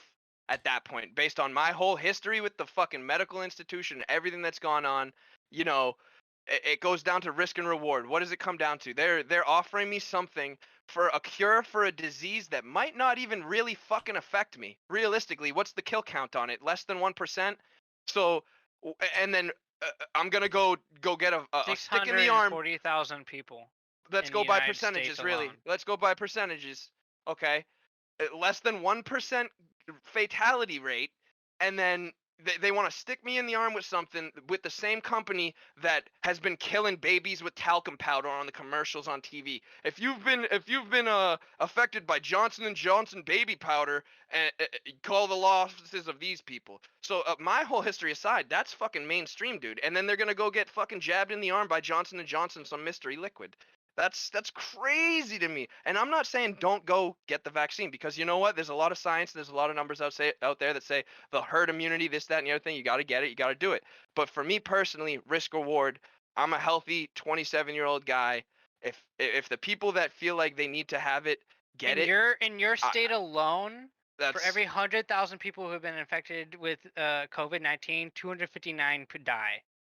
Okay. So if you contrast that to how many people live in your state, like that's a lot.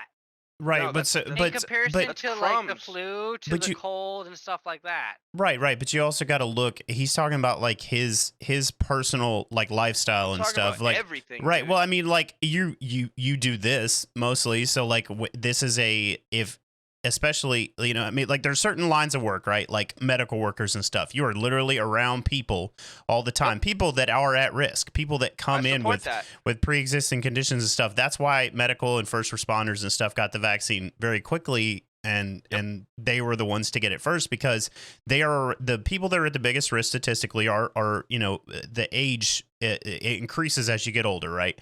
And so let's be honest, that's their choice to be in that line of work, and that's their choice to get that vaccine, and I support that. Yes, right, that's a good. right. That's So their choice. so That's a good choice. for people, it's not. I don't see it as like a public safety risk, because I know what you're talking about, where it's become this social pressure thing now because of the world Yeah. that we live in, where people are like, oh, you're not vaccinated, like why wouldn't you get vaccinated? And it's become this thing that's messed up. I don't agree with that. Yeah.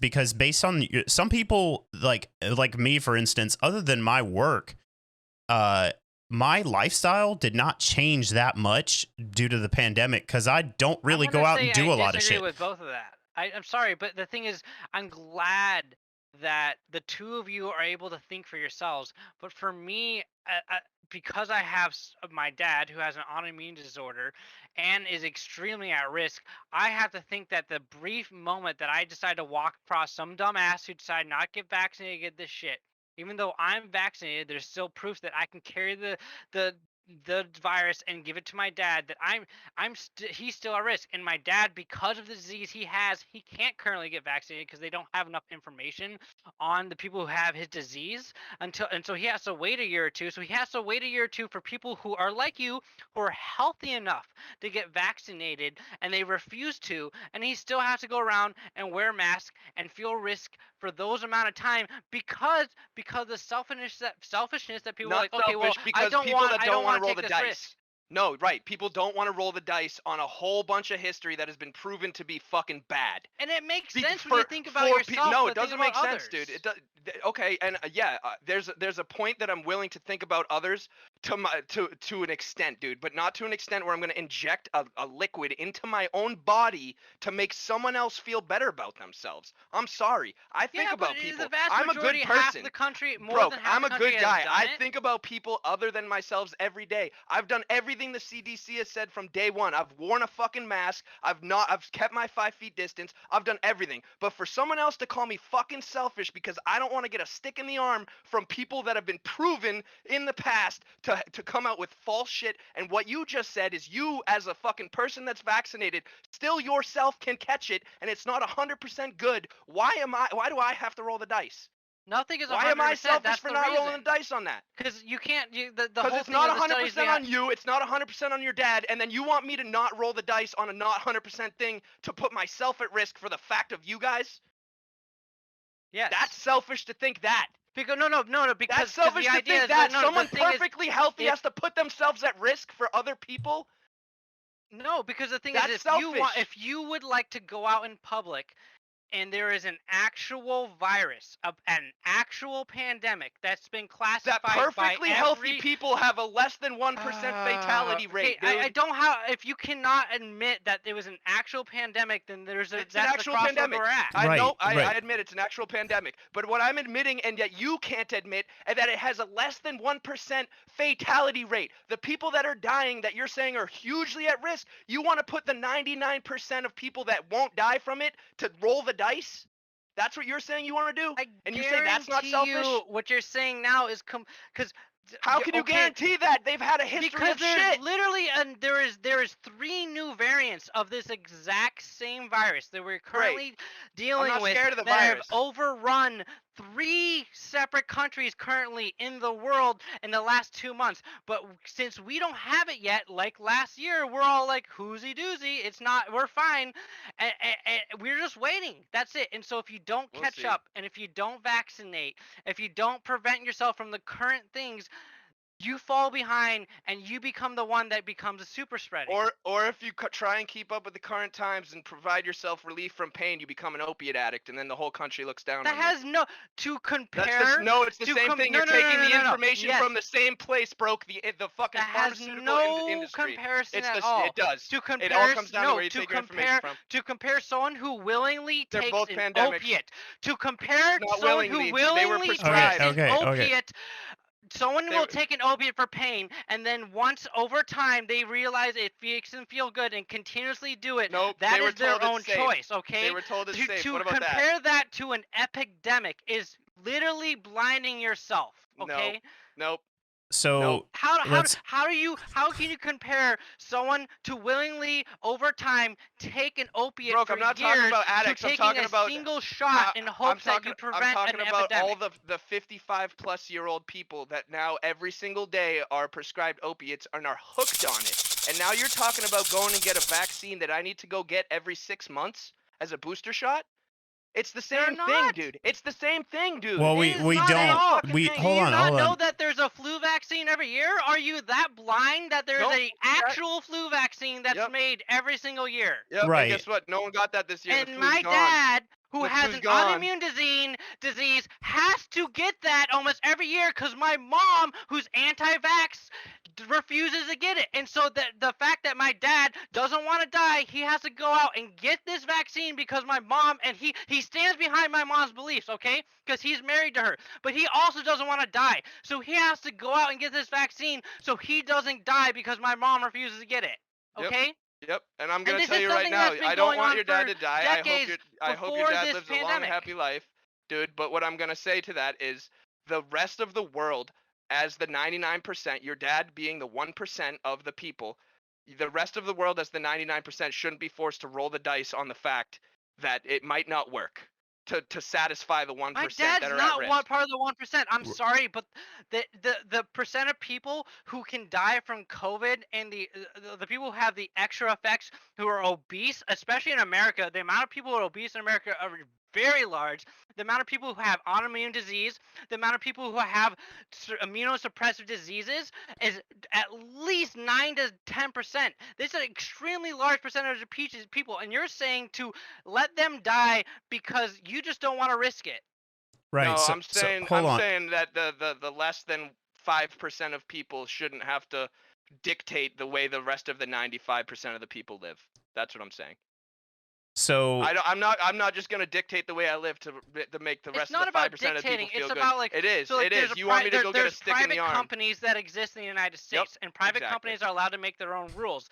And so Yep. if a private company doesn't want to get sued because some guy who decided not to get COVID vaccine walks into their thing and infects other people in their private company, and then those people sue them for a wrongful death, they can decide to be like, you know what, if you're not vaccinated, don't come into my company. And that's why people are getting mad because there's private companies saying, if you're not vaccinated, don't come in here, okay? You have to prove that we're vaccinated. You're vaccinated. So if that could go that's one step into crazy town, bro. That's if you're not wearing a hat backwards, you can't come into my store. If you don't wear a shirt, shoes, or socks, you can't enter businesses already. That's like a normal thing. It's just another step that businesses are adding to be like, okay, we're not comfortable with you being here because there's this subtype of people that tend to do this type of thing thing and you fit into it because of the person who decides not to wear a shirt when they walk into a store is also the same type of person who might not think that, like, okay, I don't need to get this vaccine because it's going to affect this other person because I can do what I want, because I also can walk into a store with no shirt, but it's not acceptable. Because it's not because what you could do what you want. It's because you don't want to roll the dice on maybe in 2 years having the commercial on the thing saying now you have cancer. So this obviously this topic is very important to a lot of people, and it is. People in chat are even talking about it too. But what I disagree with on all of that, because I see both sides of it. I fully understand, and I hear this all the time, both where I work and everything else. Everybody I know talks about this, and there's people on both ends of that, and I understand both sides of that. But what's interesting about this whole thing is that it's in previous not, I don't want to say pandemic, but like in previous situations that are somewhat, not even close to, but somewhat the closest comparisons we have, right, in human history. None of those happened in 2020 and 2021, where every single person has a cell phone, has access to a global network to talk to that many people, and human beings are, I don't think, built to have that kind of an audience, right?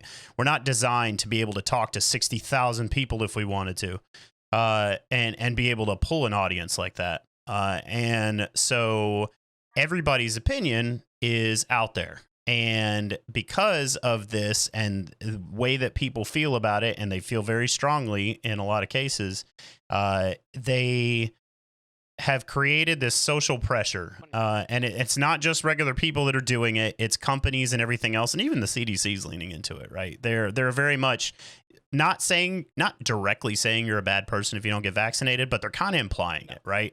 Like they're kind of saying, oh, you're a piece of shit because you didn't get vaccinated and now all these other people are at risk.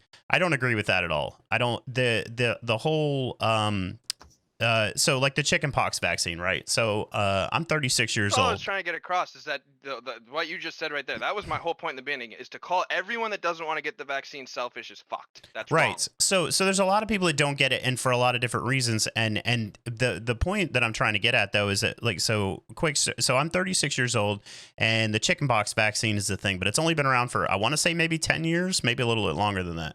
But it wasn't when I was a kid, right? That wasn't a thing. What was understood when I was a kid in the 80s was that you wanted to get chickenpox because then you were immune to it. So that when you got it later, or if you were exposed to it later, it was at a less convenient time or something like that, you could at least control when you got it, right? So we actually had pox parties. Like my parents did this thing where one of my friends got chickenpox, and they intentionally made me, like, we went to go play with these other kids so that we would get chickenpox, and then you get it out of the way. It's like 3 or 4 days out of school, and then you're done and you're good.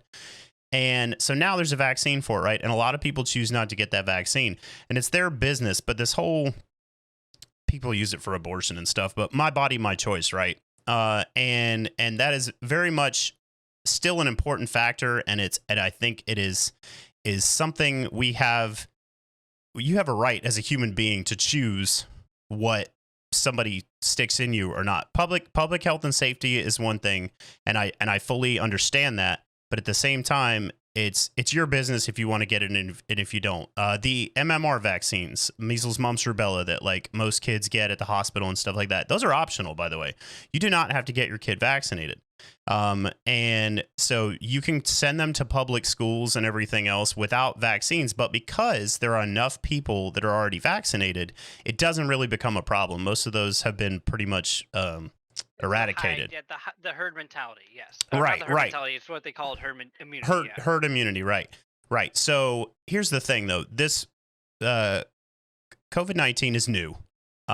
And it's only been around for a year and some change now, right? And so we are starting from zero. Nobody's immune, and now they have to build something. So there's a rush to get the vaccine out because they're, public health and safety, and companies are panicking. Politicians are panicking. Everybody needs this to happen. They need it to happen now. That's concerning. They did rush, and there's no way around it. Again, time is what a lot of this takes to test these things. They did push that through to get it. They did. I have reason to believe that they did as much as they could to test the vaccine and make sure that it was safe. But they're still always testing. When you get the vaccine, they even give you a website to the CDC that if you have adverse effects, that you tell them, because they want to know. They need to know so that they are taking control of that, and they can tell, statistically, like how bad is it, like if it's unsafe for people, right? They're using that. They're always building more information. But the point is, we have to start from zero, and so that's why there's all this social pressure, and this is what I'm leading back to. It's 2021, and everybody has an opinion, and politics will tell you within the last couple of years how much that space, social media in general, including this platform, matters to that stuff. People get very opinionated about stuff, and then their first action is to launch at the people that they don't know at all, keyboard warriors and shit, and they immediately attack them, and they're like, I know what kind of person you are, and you're a piece of shit because you didn't do this or you didn't do that or whatever. You voted for this person, or you don't want to get the vaccine or whatever. And so they lean into this social pressure, and that is unfair.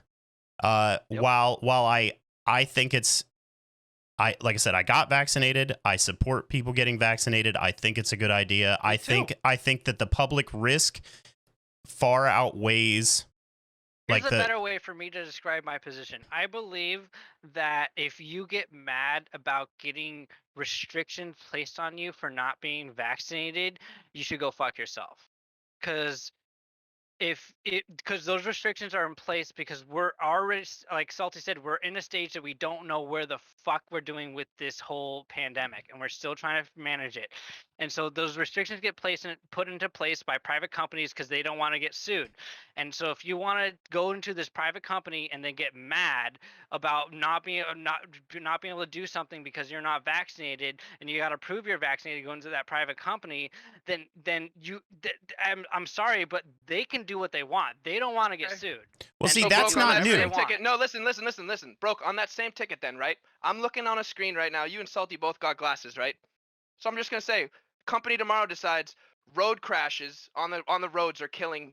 If people with glasses are killing more people than people without glasses, and the private companies decide they're not selling cars to people with glasses anymore, you're gonna support Salty's that then? got this on his ID. I think he can whip You're it gonna out support too. that one then?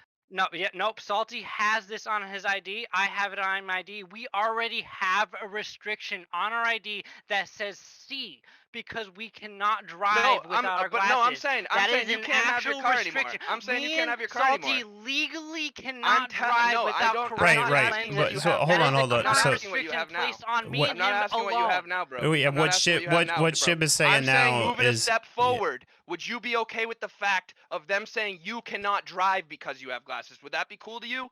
And then I say, people that are going around the people. Wait, bro. Let me finish. Let me that would make no sense because it would, because you're killing more people. No. You killing more people. Let me finish what I'm saying, bro. Glasses are 100% Just let me finish what I'm saying, bro. proven to correct your Just let me vision no finish matter what I'm saying, bro.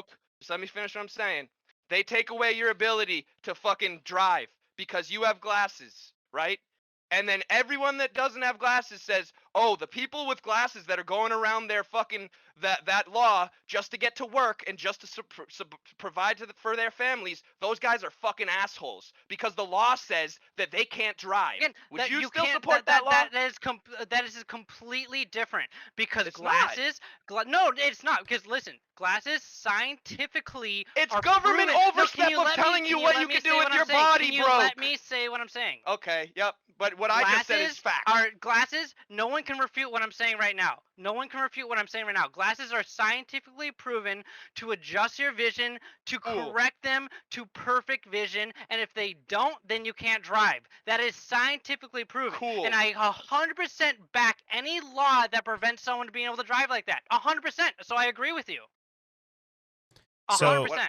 So you're just not getting what I'm saying as the overall point. No, he's taking it to an extreme telling form. you can't do something based on your own body If you don't No, agree with because it, there's 100% you don't have science to behind do the it. fact that since I wear corrective lenses, I'm able to drive. and where are Right. you There's getting that 100% information, science bro? behind that. Where are Right, you but getting that information? 100% science. Where's your 100% science Okay, from, I'll bro? get it for you. What? Here Hold you on. go. What Shib is saying We're is gonna where. Google it. There's your 100% science. Hold on. There's it. What He's Shib gonna is Google saying. it. What Shib is saying is where does it end? Right. So he's saying Yeah, but basically. you can say, the No, thing is, you can right. say that about anything in the world. Anything in the world, you can say, when So do this the is what laws I'm end? saying is That- where I put my foot down. That's true. And you're you not can gonna call me a fucking asshole for it. you can take something to a logical extreme and make it into something else, but what we're talking about is whether or not businesses can allow you in, right? Yes. One of my viewers, a fire mama, just came up and said, should private companies be able to turn away anyone? What about the Christian bakery that didn't want to bake a cake for a wedding cake for a gay couple? So here's my stance on that whole thing, right? So this is not new. Private companies having the ability to refuse service to anyone. And it's come up in a lot in the past and actually in the last 10, 15 years, a lot more even. Discrimination lawsuits, right? So you do reserve the right, at least in the United States, as a private company to refuse service to anyone. 100%. They absolutely can. And then when they do, though, you run the risk of somebody taking you to court and saying, well, you discriminated against me because of, X. But yeah, whatever reason it is, I am this way or I am that way or I look like this or whatever. I have glasses, I don't, whatever. And I'm going to sue you now because you've discriminated against me. Well, so the problem with all sorry. Yeah, you have to prove beyond a shadow of a doubt that business picked something that has listed in your civil rights as a race, creed, age, religion, like all these things that are listed as basically like you can't control that. That's not fair. Yep. You can't discriminate against these things. And shit in my body. Right. So currently, that is not listed. Whether or not you've received this vaccine, which is all very new and stuff anyway, and is very socially a hot topic, that is not listed as a right that is undiscriminatable right or whatever. So interesting point to that. At my job, there are government civilians as well, right? And information got put out, and this is like standing orders. They do not have to wear a mask if they're fully vaccinated.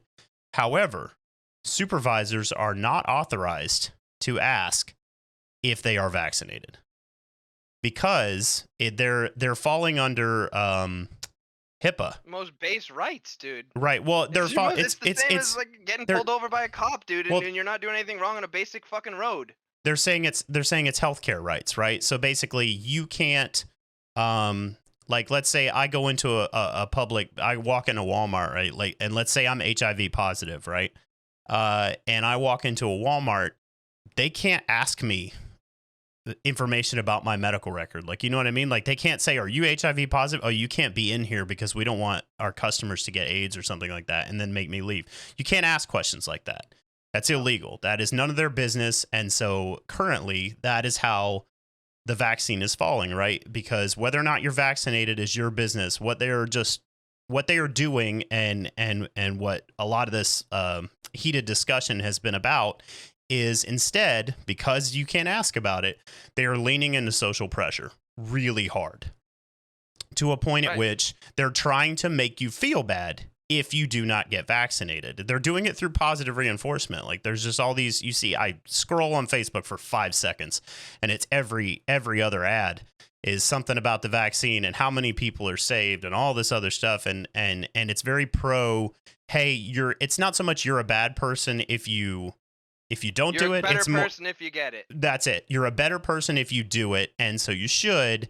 And basically, the logical conclusion is, if you don't get it, then you're not that better person, right?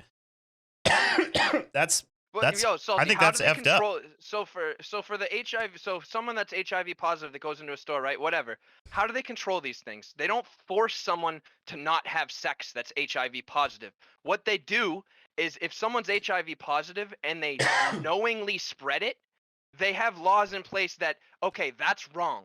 You can't have a disease knowingly spreading it. And Yeah, but to actually get in trouble so- with so that, no, is you so have to the that HIV happens. They have positive to- person Just has let me to finish, hold actually on. admit that they did it. That's So- that's actually how they so have this to get is the charged. thing.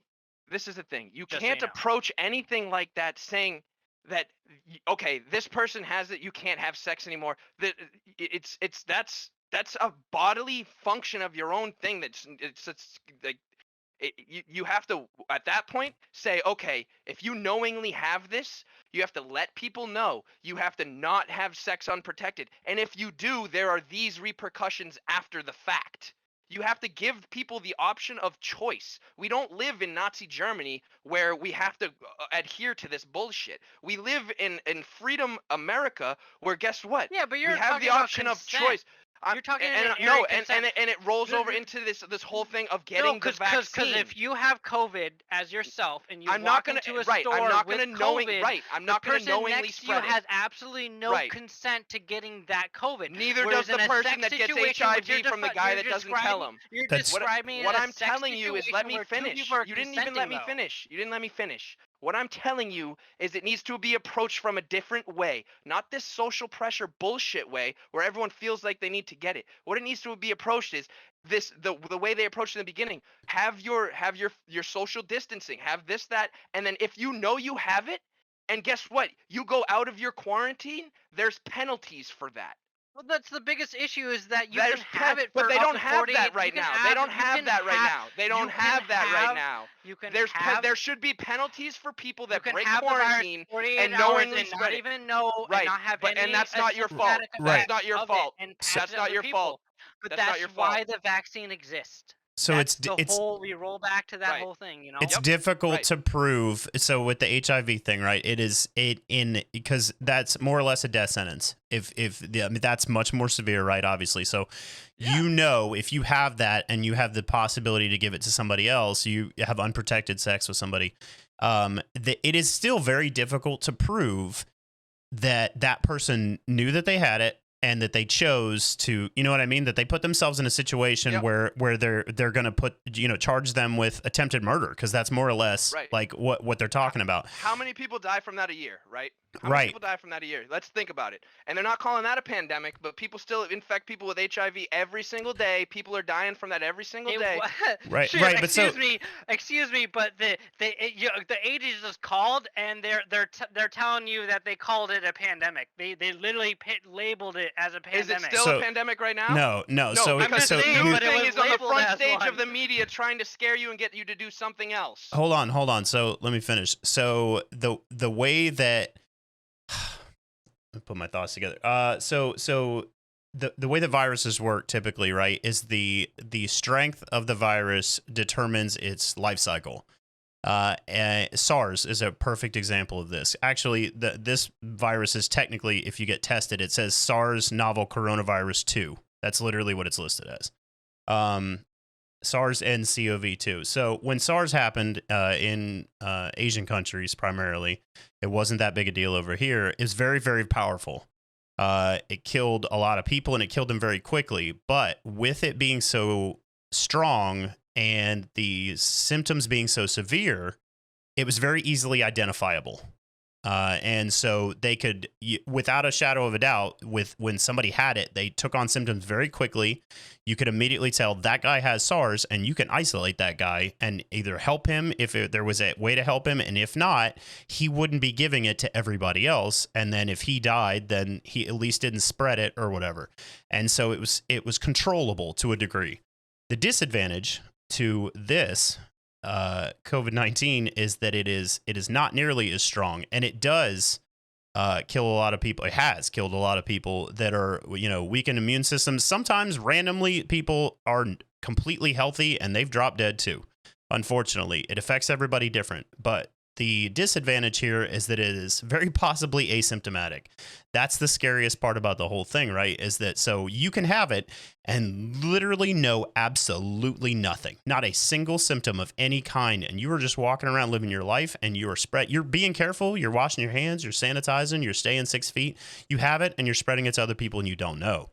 And unfortunately, it's very difficult to contact trace then and to track down and to isolate those that do have it until they're better so that they can then rejoin society, because that's normally what we do with very lethal, infections or viruses or whatever, is get those people away from other people that don't have it so that they don't spread it. And eventually the virus is gone, because if those people don't make it or they get better, nobody else has it, it's over.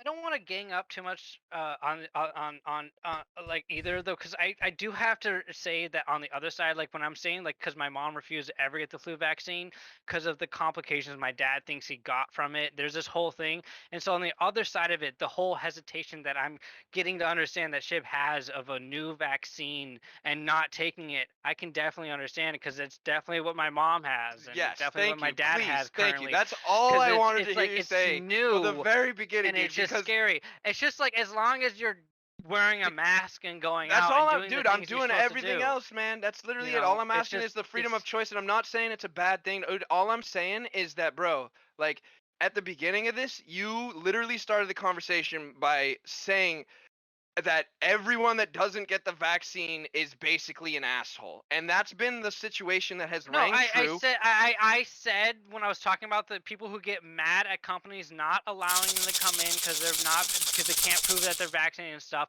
are completely assholes and idiots, because those Okay, no, companies can yes, control what they want to do. yeah. But what I'm saying is, that there's definitely a big.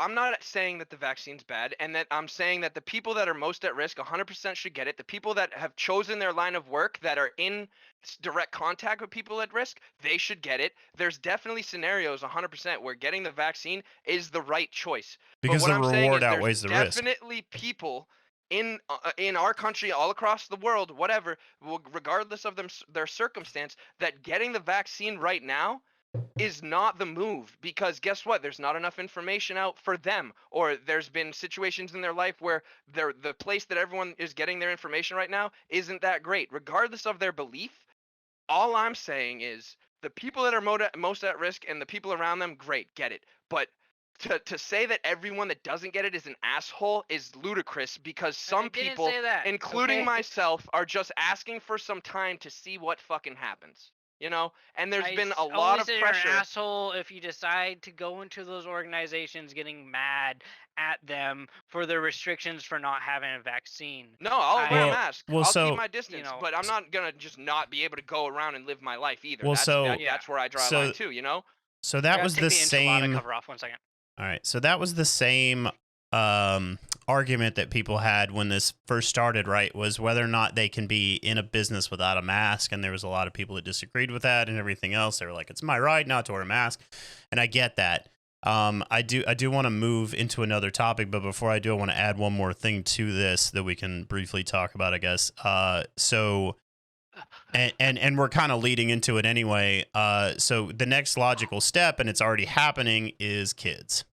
So kids are going back to school but kids are going back to school in the fall, right? And there are already universities now. Those are older kids, but there are already colleges that are making it mandatory. If you go to in-person brick and mortar school, you will not be allowed to go unless you're vaccinated. And do you think that is fair? Do you think that it's I have a 4-year-old and I have another one on the way soon. If they made it available today for my 4-year-old to get, I don't think we as parents, we both talked about it. We don't agree that it's that was scary. I would agree to it to this point, Salty. Is there going to be a way for the people that, pay taxes and pay for these public services? Is there going to be a way for them to opt out of these taxes if they're not vaccinated, so that they're not being charged for the services that they're not allowed? Because then at that point, you know what? You don't want to get vaccinated, you're not going to get charged these taxes for these schools, and you can find something else. But if the people that don't want to get vaccinated at that point are charged for things like public schools and whatever else you can put on that list and then aren't allowed to do so, that's where I have a problem with it. Yeah, that's actually interesting. I didn't even think about that because the only ones that I know of that are doing it so far are universities, which I don't think Those they are draw. private. Yeah, You they have don't. to They be don't. accepted to. Well, there's public schools, but they don't draw tax money. I don't think, or it's not like the public school system, like like fifth graders and stuff. Like it's not elementary because college isn't mandatory, right? Like you don't. I mean, in today's market, Yeah, it you don't kind of have to sort go of. there. Yeah, it kind of Right. is, but like you make a choice to go to college, or some people, if they're financially capable to pay for it because it's outrageously expensive. But those are the only ones so far that I know, and those are older kids, right? So you go to college, you're usually 18 years old.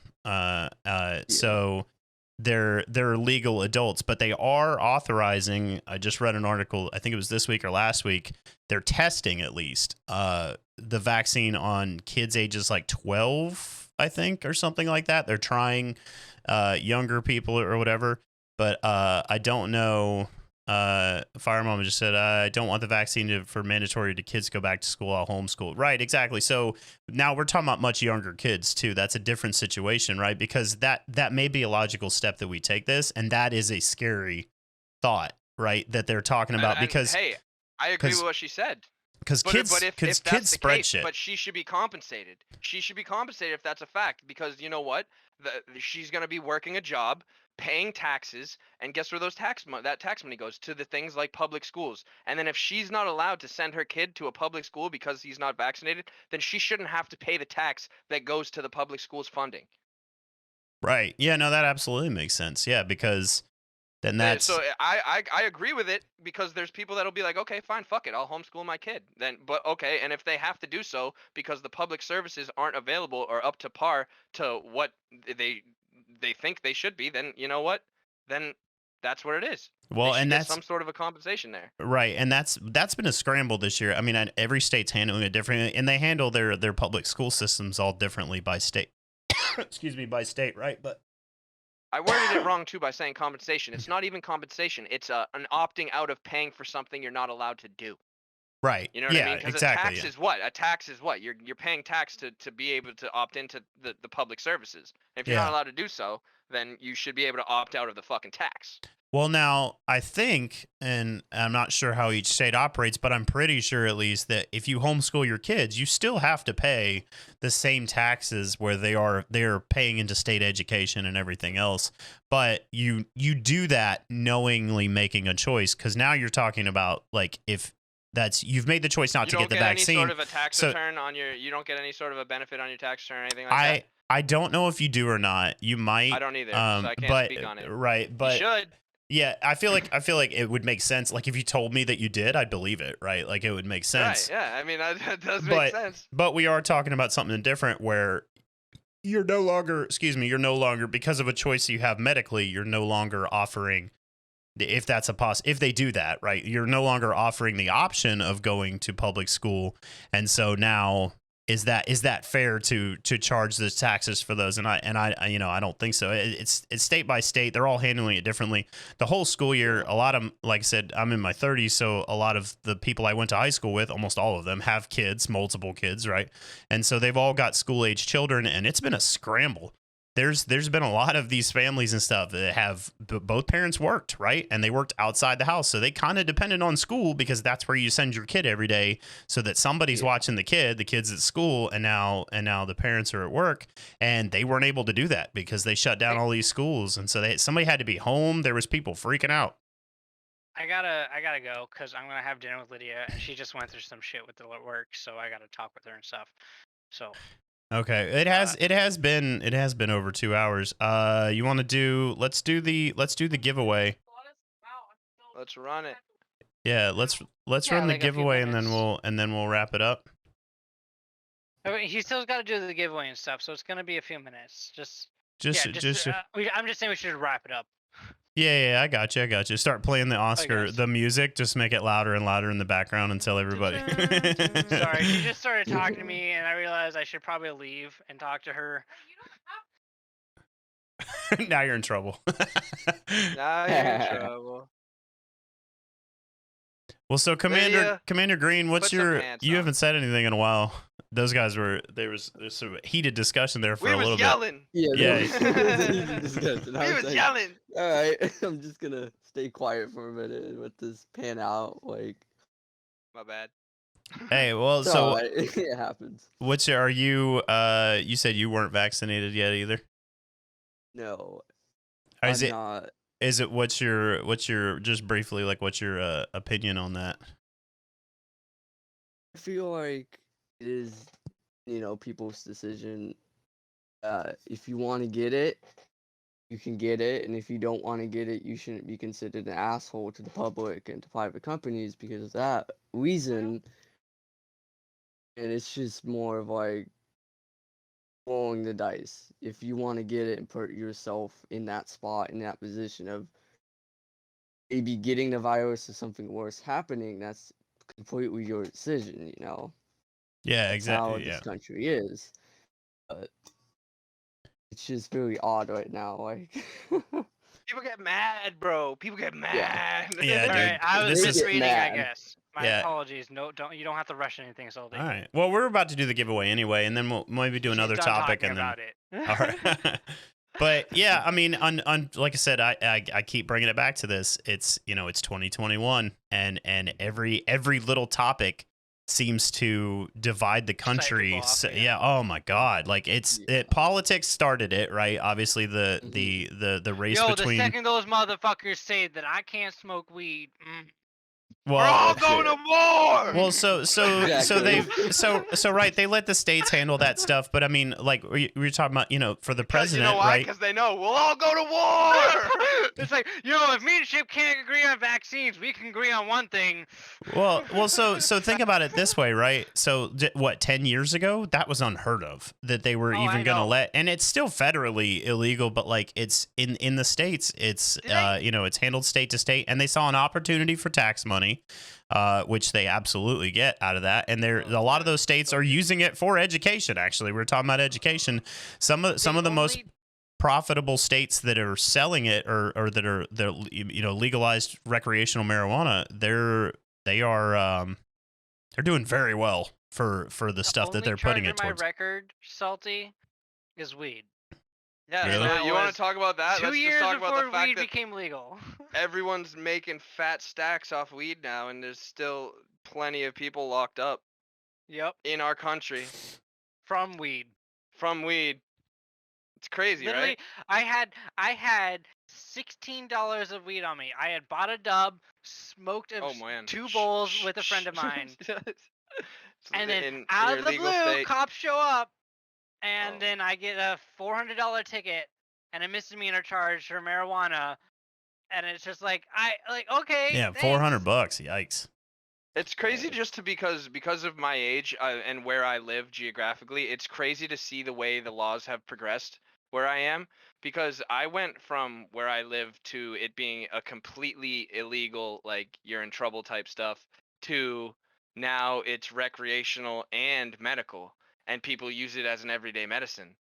Right. You know what I hate?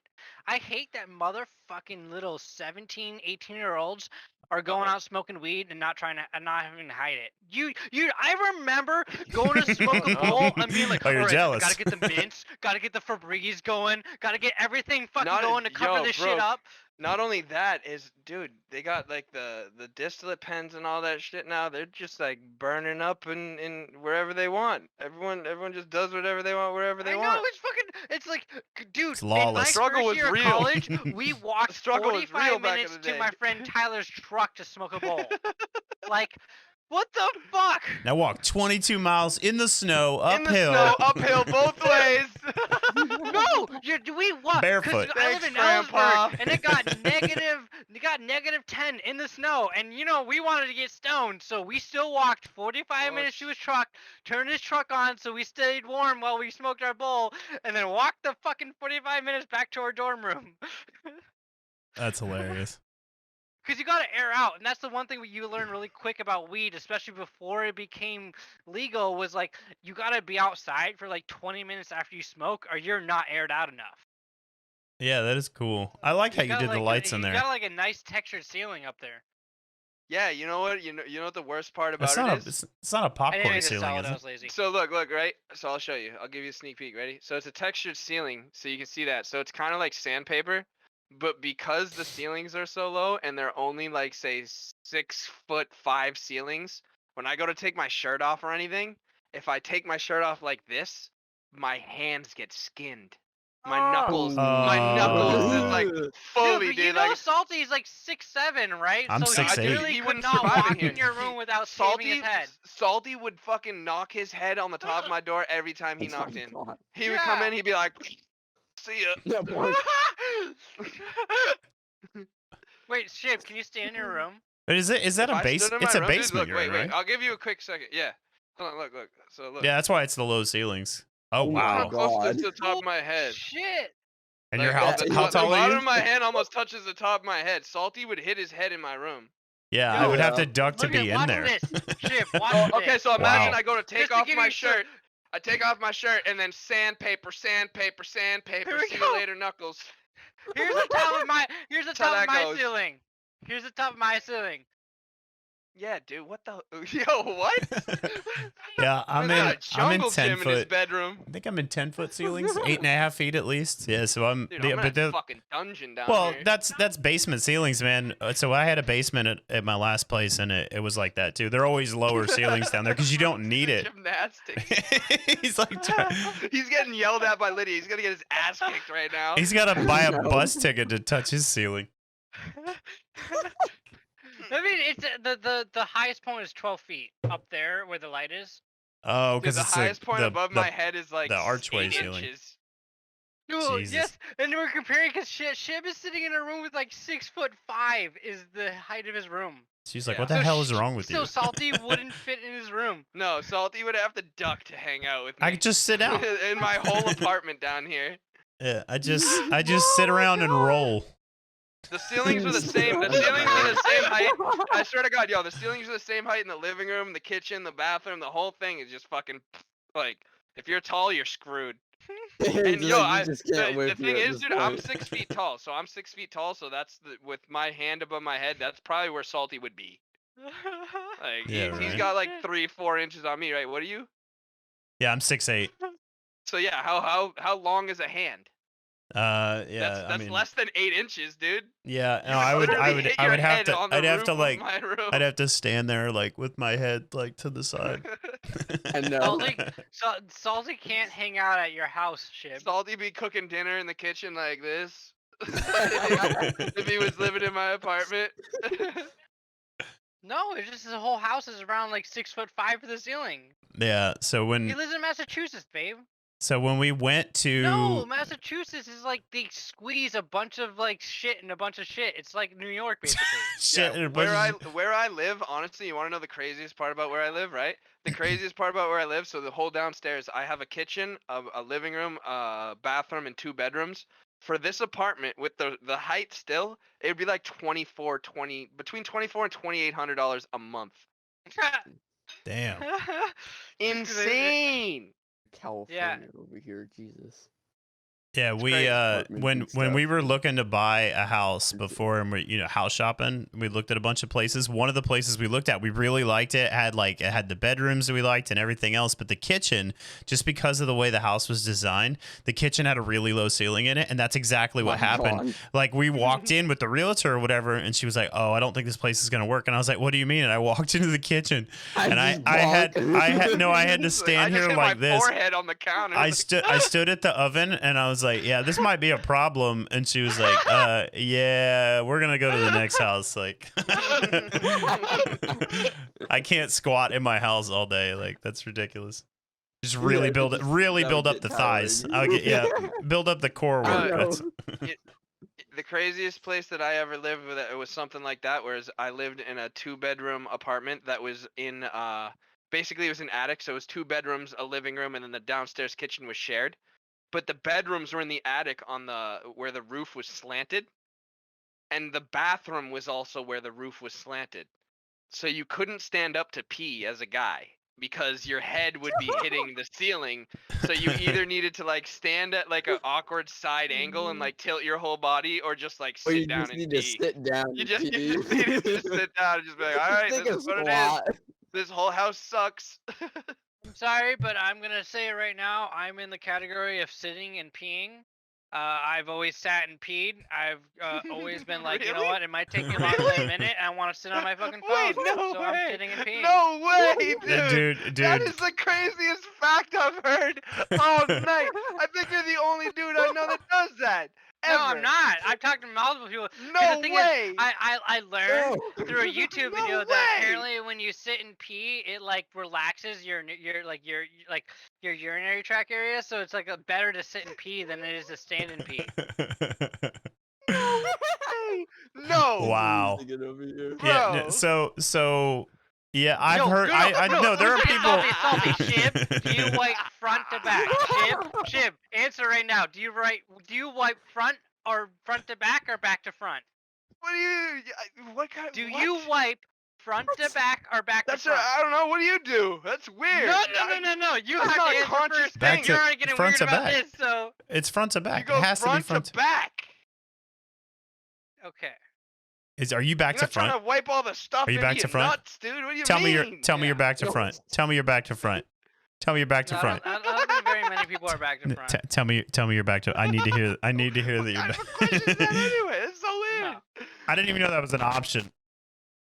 No, yeah, hella people do it. What, back to front? Whoa. Did you hear about the subset of people who stand when they wipe?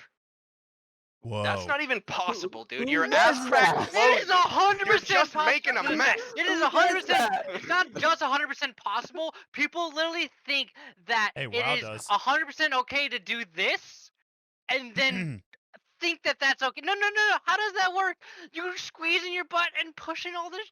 You know what the fuck are you like? So there are See, we're- WoW we're says he used does to- that. Yeah, I will say that we are used to toilets in the United States that are sit up, right? And you sit down on the toilet like a chair and you do your business and you move on.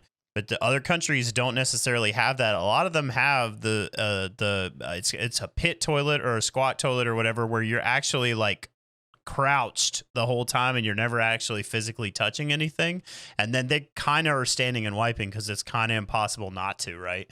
So you have to. Yeah, there's like nowhere to sit. You Yeah. have No, to stand it's and not. wipe, No, like- watch. Are you gonna I'm demonstrate? Taking a Dude, fat no, shit. don't demonstrate. Ugh, and then I'm done. I'm done with the fat shit. I didn't have to stand up for that. I Okay. literally, Yeah. This is where you're fucking up. This is where the shit's getting on your ass. Jesus. Yeah. That has become an entirely different conversation. I'm learning more than I want to know. Yeah, Jesus. we're more than we're comfortable sharing. Holy shnikes. But no, so you're not the only person I've ever talked to that is a sit down to pee person. That's That's the a first person for me. I have No, met no, lots of you're people. I've kidding. met lots of people that do that because they say the exact same thing. They're like, I can relax. I sit down. I'm looking at my phone, Yo, so whatever. you're telling me, Broke, you go to a bar and you go into that disgusting fucking I wouldn't sit on manly that fucking bathroom thing. that is a bar no. bathroom for a guy, and you sit Dude, down on that toilet. You don't use You the never sit little down sheets. in No, public you toilets. hover. Never. You know the sheets? Come on, bro. You know the sheets are always there. No, the sheets are not always there. Oh, If they're no, not they there, are I'm not not. using the sheets are toilet. not No, always you don't there. need to. If You they're don't not need. You there, I'm not using the I toilet. wouldn't You're even talking use about the this- toilet with a sheet. The Well, you're toilet talking No. about the covers, right? You know, you can. People Yeah. do it with toilet paper too. Like you build like a mummy basically on the Okay, seat. I am not getting vilified for using public Right, toilet the sheets. lap I am before not the seat. sitting. I am not sitting Toilet my paper, there you bare go. ass down where some motherfucker just got up, and I don't know what the fuck he has on Exactly. his ass. I'm gonna put a sheet on that motherfucker. Like, Oh, who woke up? Dio, what are you doing? oh, I just choose not She's to like, think screw about you, it. I'm going back to bed. You're being way She's too like, wait, loud. but this blanket, she wants me to fucking lift the blanket for her. see, in comparison, Tibbers, like whenever Lydia starts playing video games, she just sits there at the end of the bed and just cuddles with her. My dog Aw. just wants to be fully covered by the blankets, and then she just falls asleep. It's more comfortable that way.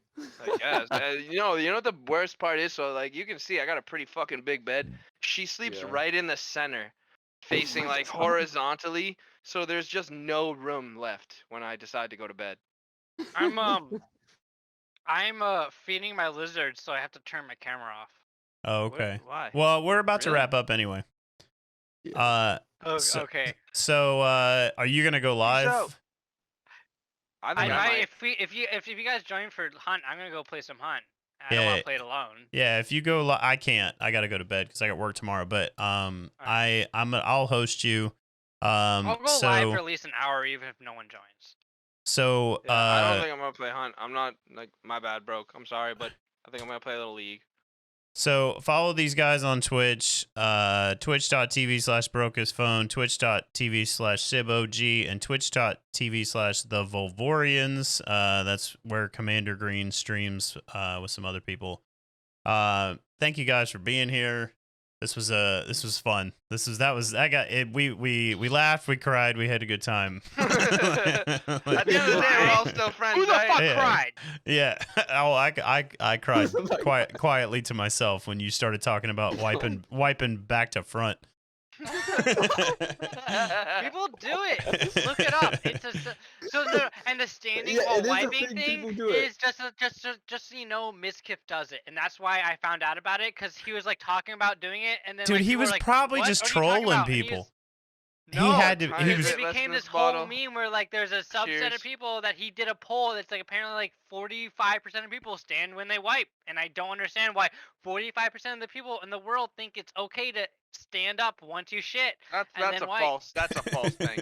I don't know. There's no fucking way, dude. I tell you what, I am forever. fucking way I'm forever. everybody You ever? No you- fucking just way. just I one. mean- Well, before we go, just one more question. Have you ever? You know when you like, I don't know what it takes to eat or whatever, but like when you take a shit and it's like you go to wipe and there's nothing there, like it's just like the clean or the one wipe shit. Like, have you ever been?